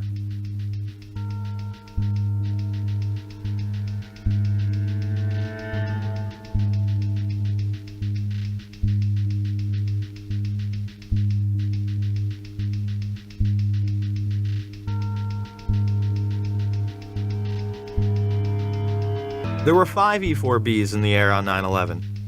They are part of the continuity of government plans in case of an emergency. This program was launched in the early 80s, headed by none other than George Herbert Walker Bush. Was being made to consolidate continuity of government programs across several major departments of the government under one office, which turned out later to be called the National Program Office. As I understood it, this office fell under the jurisdiction of the Office of the Vice President. Then Vice President George Bush was the first in charge. On 9/11, this program was put into effect. This next one happens a lot these days. It seems like a story that is both reassuring and scary at the same time. This morning we learned that the Vice President wasn't the only one sent to an undisclosed location on September 11th, that an entire backup government was and is still there and may be there for as long as anyone now at least can imagine. Traveling in Iowa, the president for the first time discussed a secret ongoing operation designed to keep the federal government running if Washington is paralyzed by a terrorist strike. I still take the threats that we receive from al-Qaeda killers and terrorists very seriously. The operation was first reported by the Washington Post and confirmed to CNN by several administration officials. The shadow or bunker government involves roughly 100 senior staffers from every cabinet department and major government agency. Operates primarily out of 2 secret bunkers in the eastern United States, and is charged with running the executive branch if communication with Washington is severed. The secret plan took shape in the minutes and hours after the September 11th strikes, as Mr. Bush took a cautious route back to Washington. And now, nearly 6 months later, administration officials are scrambling to get more telephone lines and high-tech computers into these secret bunkers. And at least one member of the Bush cabinet is being kept out of Washington at all times, under heavy security, just in case this so-called shadow government is activated and needs a leader. Despite it being on television and in numerous papers, most people continue to deny that a shadow government even exists. Now, what if I told you that Dick Cheney was the reported head of this group on the day of 9/11? President Bush cracked jokes about it at a prime rib dinner. The vice president has been moving among secret locations to provide continuity of government. A year ago, Dick was running the country, Bush said. Today, he lives out of a little suitcase. Cheney has been part of the succession program since its inception. To reduce the possibility of decapitation, the National Program Office was directed to create a new program to assure the continuity of government. It was known as the Presidential Successor Support System, or PSQ. Dick Cheney, Edwin Meese, Tip O'Neill, and Dick Thornburgh all have been in the line of succession by virtue of their offices. But our sources say the NPO gave them additional responsibilities under the new system. Cheney would arrive at the emergency center before the Pentagon was attacked. Shortly after 9:30 a.m., the president's national security team is in the Situation Room, a secure communications center in the basement of the West Wing. Vice President Dick Cheney is there, along with National Security Advisor Condoleezza Rice. I arrived at the PIOC at about 9:20 a.m.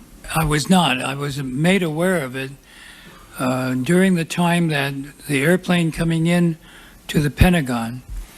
There was a young man who would come in and say to the vice president, the plane is 50 miles out. The plane is 30 miles out. And when it got down to the plane is 10 miles out, the young man also said to the vice president, do the orders still stand? And the vice president turned and whipped his neck around and said, of course the orders still stand. Have you heard anything to the contrary? The flight that came into the Pentagon. Yeah. When you arrived at 9:20, how much longer was it before you overheard the conversation between the young man and the vice president saying, does the order still stand? It's probably about 5 or 6 minutes. So about 9:25 or 9:26. The 9/11 Commission would cover this up by saying Cheney did not arrive in the emergency operating center until more than 15 minutes after the Pentagon strike. Many of the same people involved in the shadow government benefited the most from the war on terror.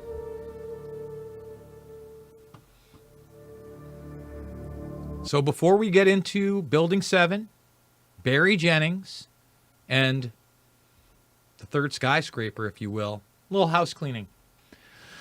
Years later, I think somewhere around 5 or 6 years ago, photographs were released, and they seemed to be film photographs from a Canon, and they showed Dick Cheney possibly in his office when you had Norman Mineta, who was the transportation secretary, saying that he was basically ordering a stand down on whatever hit the Pentagon. Okay? I don't know for sure. I always try to keep my research as open and honest as possible.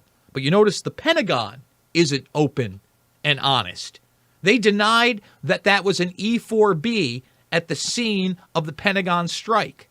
They've never acknowledged the E-4B on the scene before the second plane hits the World Trade Center on camera on multiple angles. And now we're going to play you the section that shocked the world when we gave you the Barry Jennings interview that Dylan Avery and myself did, a man who had been blown up in World Trade Center Building 7 and a subject most refuse to discuss to this day.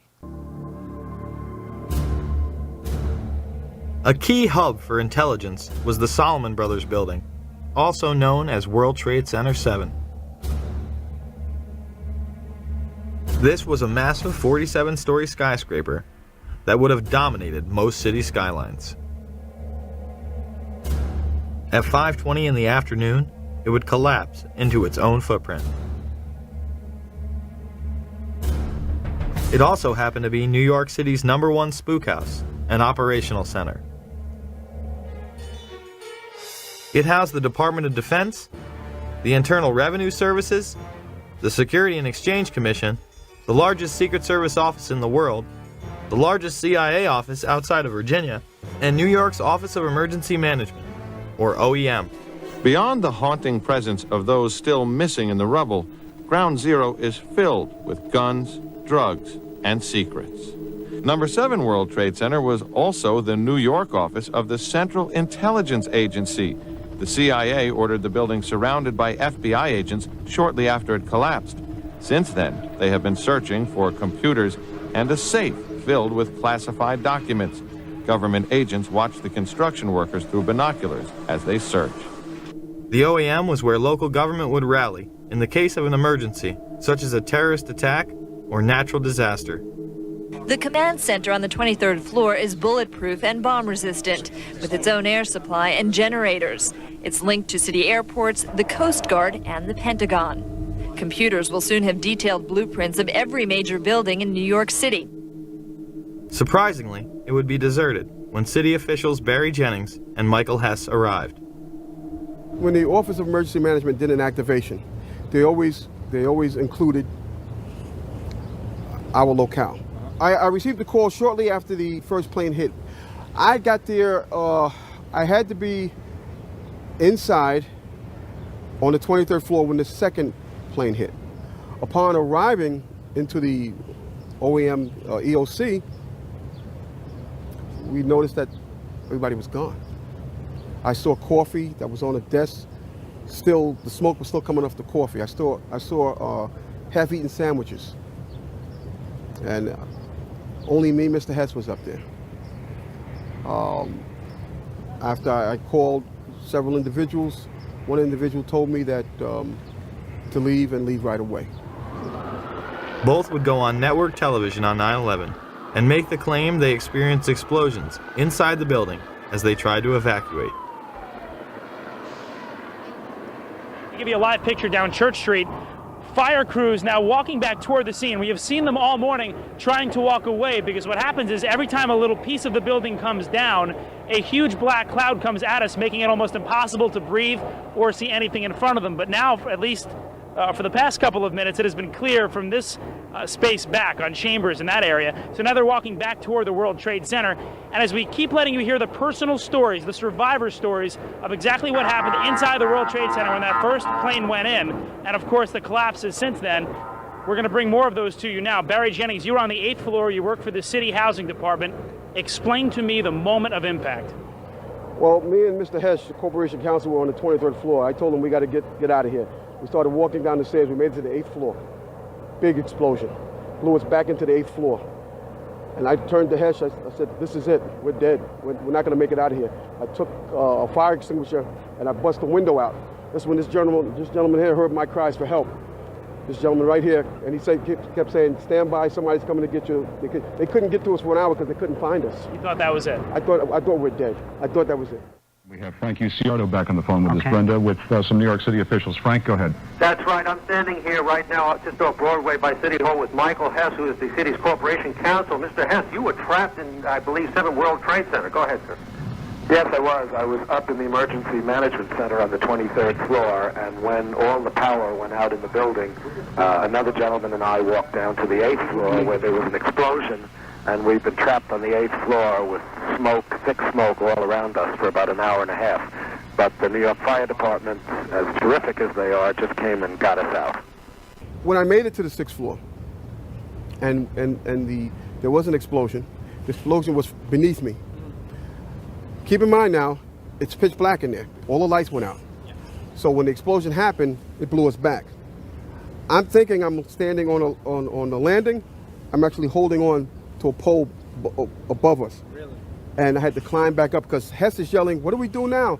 I said, there's only one thing we can do, and it's go back up. Both buildings were still standing. Keep in mind, I told you the fire department came and ran. They came twice. Why? Because building Tower 1 fell, then Tower 2 fell.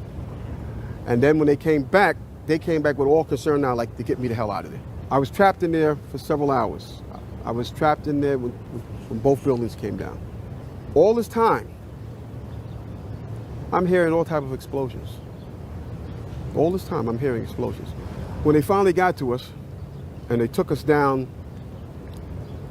to what they called the lobby, because I asked them, I said, when we got down there, I said, where are we? He said, this was the lobby. And I said, you got to be kidding me. It was total ruins.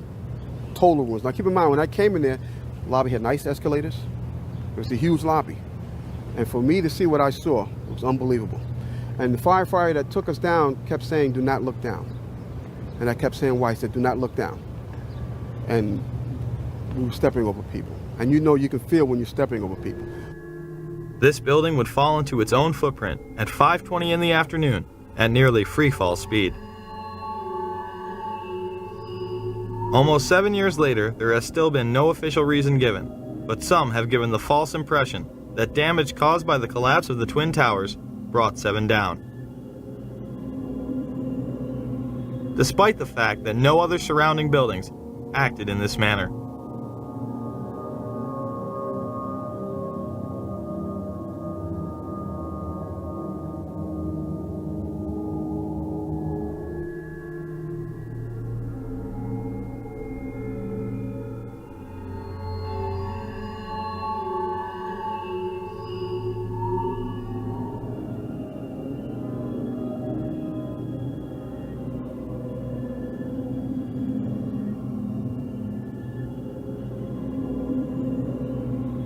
Dr. S. Shyam Sunder would make the claim on behalf of the National Institute of Standards and Technology that on about a third of the face, to the center and to the bottom, approximately 10 stories, about 25% of the depth of the building, was scooped out.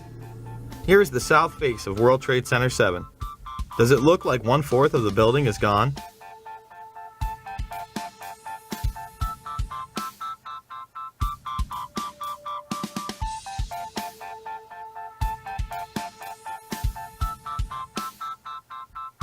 Perhaps we should take a look inside.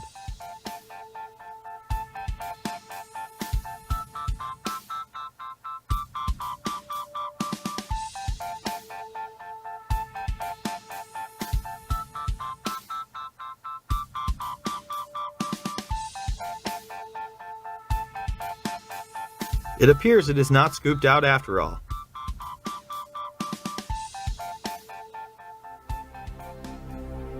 Members of the media were reporting that the building had collapsed due to structural damage and fire, more than 20 minutes prior to it going down.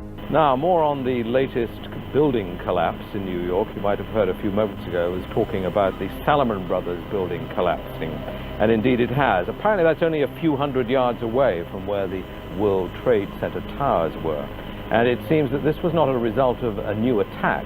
It was because the building had been weakened during this morning's attacks. We'll probably find out more now about that from our correspondent, Jane Stanley. Jane, what more can you tell us about the Salomon Brothers building and its collapse?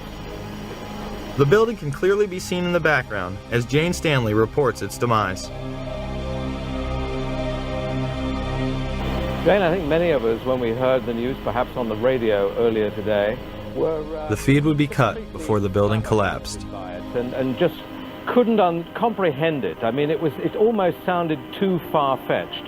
I was wondering what it felt like for you being in Manhattan. Well, unfortunately, I think we've lost the line with Jane Stanley. They called me down. I think it was part of the 9/11 Commission. They asked me the same questions that you guys are asking me. And at that point, they said, okay, thank you. And they sent me on my way. And yeah, you told them pretty much everything you just told us. Yes. That you were in the building, got rocked by an explosion. Yes. All that. Yes. And you know that they didn't mention Building 7 once in the commission report. I told them that's where I was. It was very, to tell you, it was very scary because they looked like very important people. Yeah. That were questioning me about certain things. And, I don't know if they liked the answers I gave. I could care less. I gave my account of it, the truth, and that was it. That day I'll never forget. And the explanations that were given to me is totally unacceptable. Totally unacceptable. I'm just confused about one thing, and one thing only. Why World Trade Center 7 went down in the first place. I'm very confused about that. I know what I heard. I heard explosions. The explanation I got was it was the fuel oil tank. I'm an old boiler guy. If it was a fuel oil tank, it would have been one side of the building.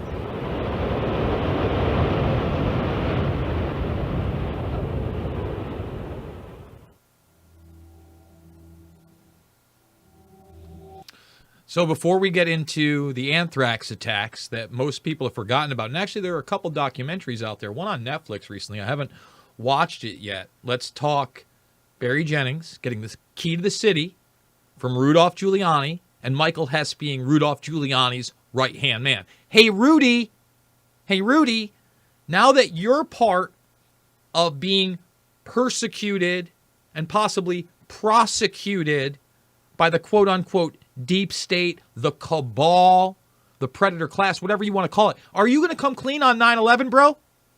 Is it time? Because you obviously know something else was going on. And Barry Jennings ended up getting pressure after that. He went on, I believe it was the BBC, recanted everything he said. We took him out of context. We put the whole interview out there, uncut, uncensored. You can tell by the clips. We didn't selectively edit it for this film, period. And then after he recanted, he died of fast-acting leukemia. James Corbett has done a full documentary on Barry Jennings and Building 7, among other great documentaries via 9/11, 9/11 suspects, etc. And if you want to learn more about this subject, I would encourage you to check out Corbett. Can we get 550 thumbs up? Can we share the documentaries? And remember, the links are down below to support the broadcast. Let's get in to the Anthrax attacks. After 9/11, a climate of fear was created in order to shut down any opposition to the Bush administration's new agenda. A week after 9/11, anthrax began appearing in the mail. The letters were made to look as though they were the work of Muslim extremists, claiming "Death to America" and "Allah is great." Now, if you remember, these anthrax letters, they were written to appear to be from semi-literate Muslims, very crude handwriting, all of this, all of that. They really do look more like movie prop letters than real letters. The targets were government buildings, media outlets such as CBS, NBC, the New York Post, and politicians such as Senator Daschle and Leahy, two members of the opposition party. When the FBI tested the anthrax, it was highly refined and weaponized. Colin Powell would go on CNN and deny these allegations. I think we've had a lot of stories over the past 4 or 5 days. First, it was weaponized anthrax, then it was highly refined, and then when it was analyzed, it was discovered it was none of the above. The anthrax used in the attacks was identical to that of the AIM strain, which led the investigation to Fort Detrick.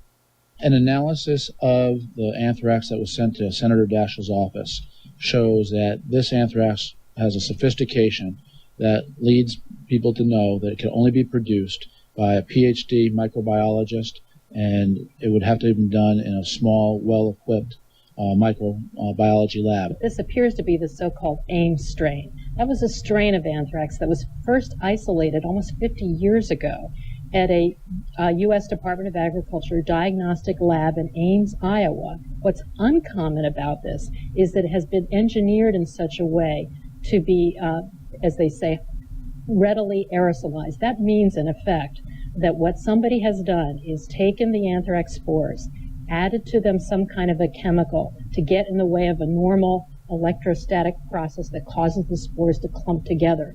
Chemicals been added to declump them, in effect. That makes them very fine.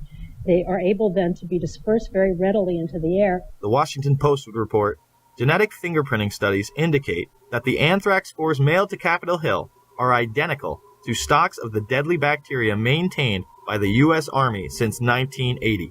Those labs can trace back their samples to a single military source, the U.S. Army Medical Research Institute of Infectious Diseases at Fort Detrick, Maryland. It's been made quite clear that Al-Qaeda wasn't behind this.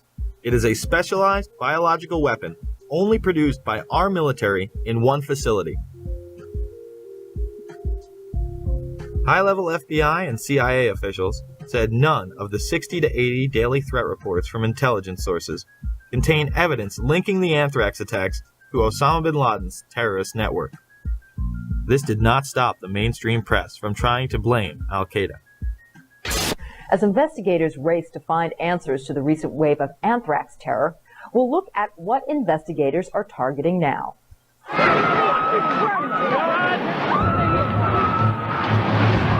Since September 11th, Americans have been put on alert.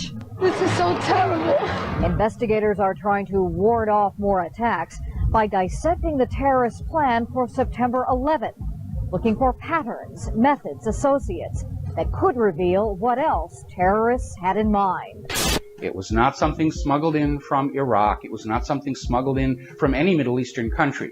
It was U.S. government ultrafine granulated weaponized anthrax spores. There was another story that the media absolutely would not touch, the story of Dr. Philip Zack. And it goes back to the U.S. government lab where the anthrax was stored.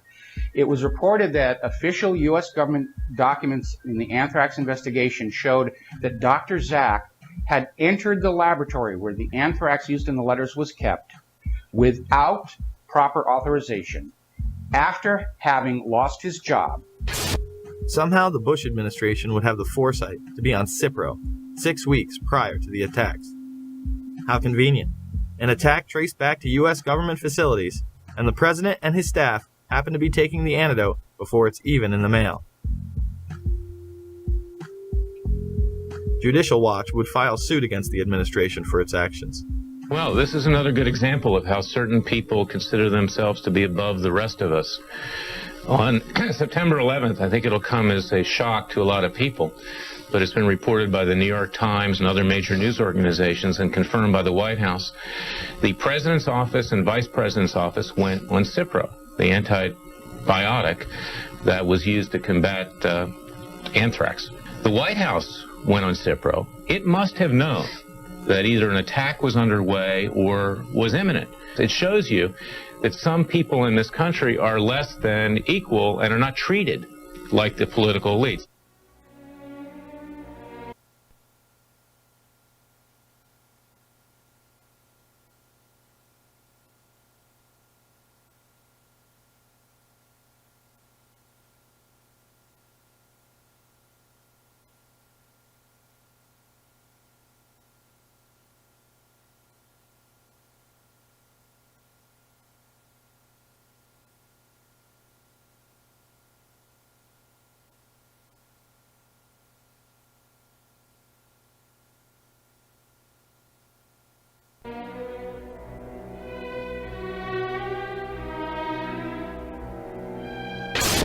"9/11 was an international intelligence operation that included role players within our own government, as well as in the governments of Pakistan, Saudi Arabia, and Israel.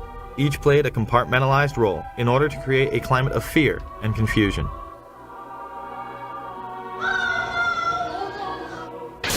This, combined with the evacuation of government offices, kept any type of dissent off the radar. It was a time when Americans felt they needed to rally around their leaders, and they did. I can hear you!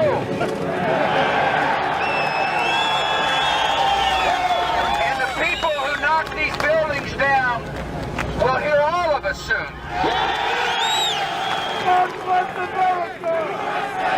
USA! USA! USA! The power structure used that unity to pass nightmarish legislation, beginning with the Patriot Act, which was written before 9/11.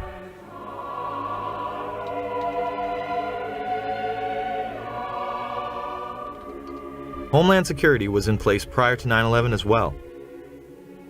Another piece of this, which is something that has been well known to you all, is that the creation of the Office of Homeland Security was something that was planned even before September 11th. The Bush administration had even written up the plans to invade Afghanistan the week before 9/11.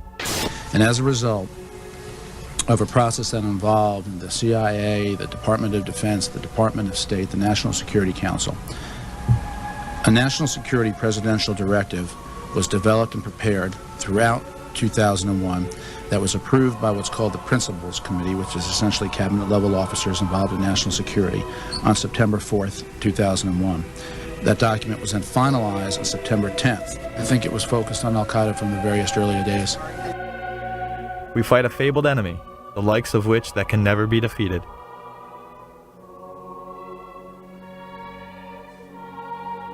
The terrorists attacked us and killed 3,000 of our citizens before we started the freedom agenda in the Middle East. They were... What did Iraq have to do with what? The attack on the World Trade Center. Nothing.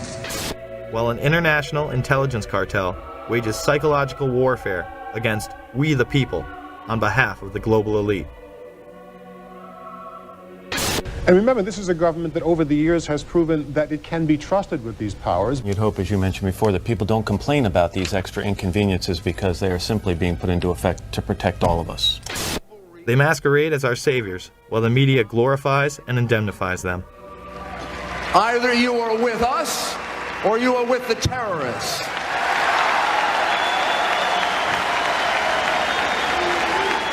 Don't let anyone tell you otherwise. Certainly not a disingenuous filmmaker who would have us believe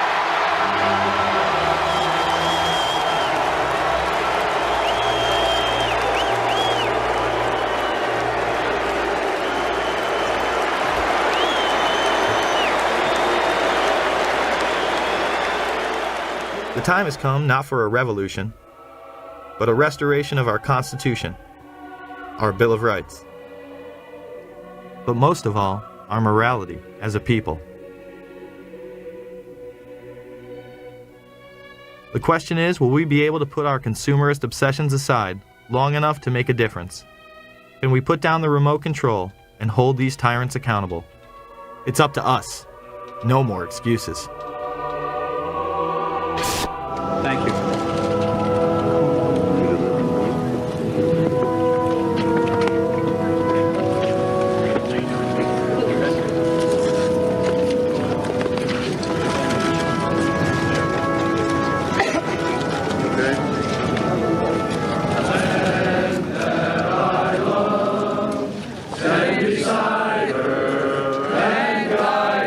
This is wild. Through the night with the light from above, from the mountains, to the prairies, to the ocean. Down. Can't be doing no pictures. Okay, it's NBC News. You understand? It's NBC News. I don't care who it is. America, my home. Don't taste me, bro. Don't taste me. I didn't do anything. My home, sweet home. And there it is.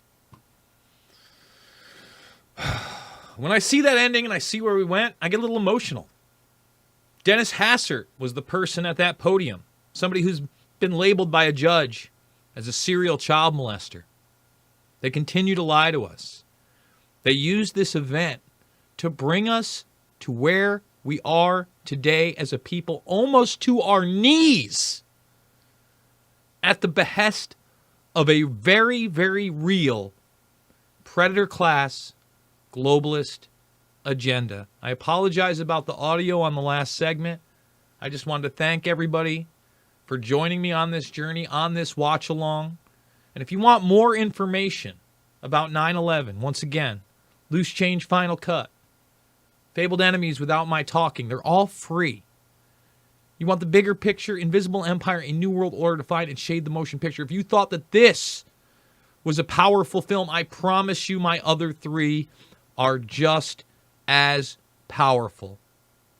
So I think that people realize, those that have watched me for years, and maybe those who have just come across me in the past few weeks or months, that I damn well mean it when I say it's not about left or right. It will always be about right and wrong. We do need a restoration of our Constitution, of our Bill of Rights, and we need a real investigation, prosecution, and punishment for those that did this to us and our country and the world. Because I'm not down with drone bombing a bunch of brown people in a war on terror that's based in total lies. It sickens and disgusts me. So thank you guys so much for joining me. You want to support the broadcast, you know how to do it down below. I absolutely love you, and I will see you on the flip side.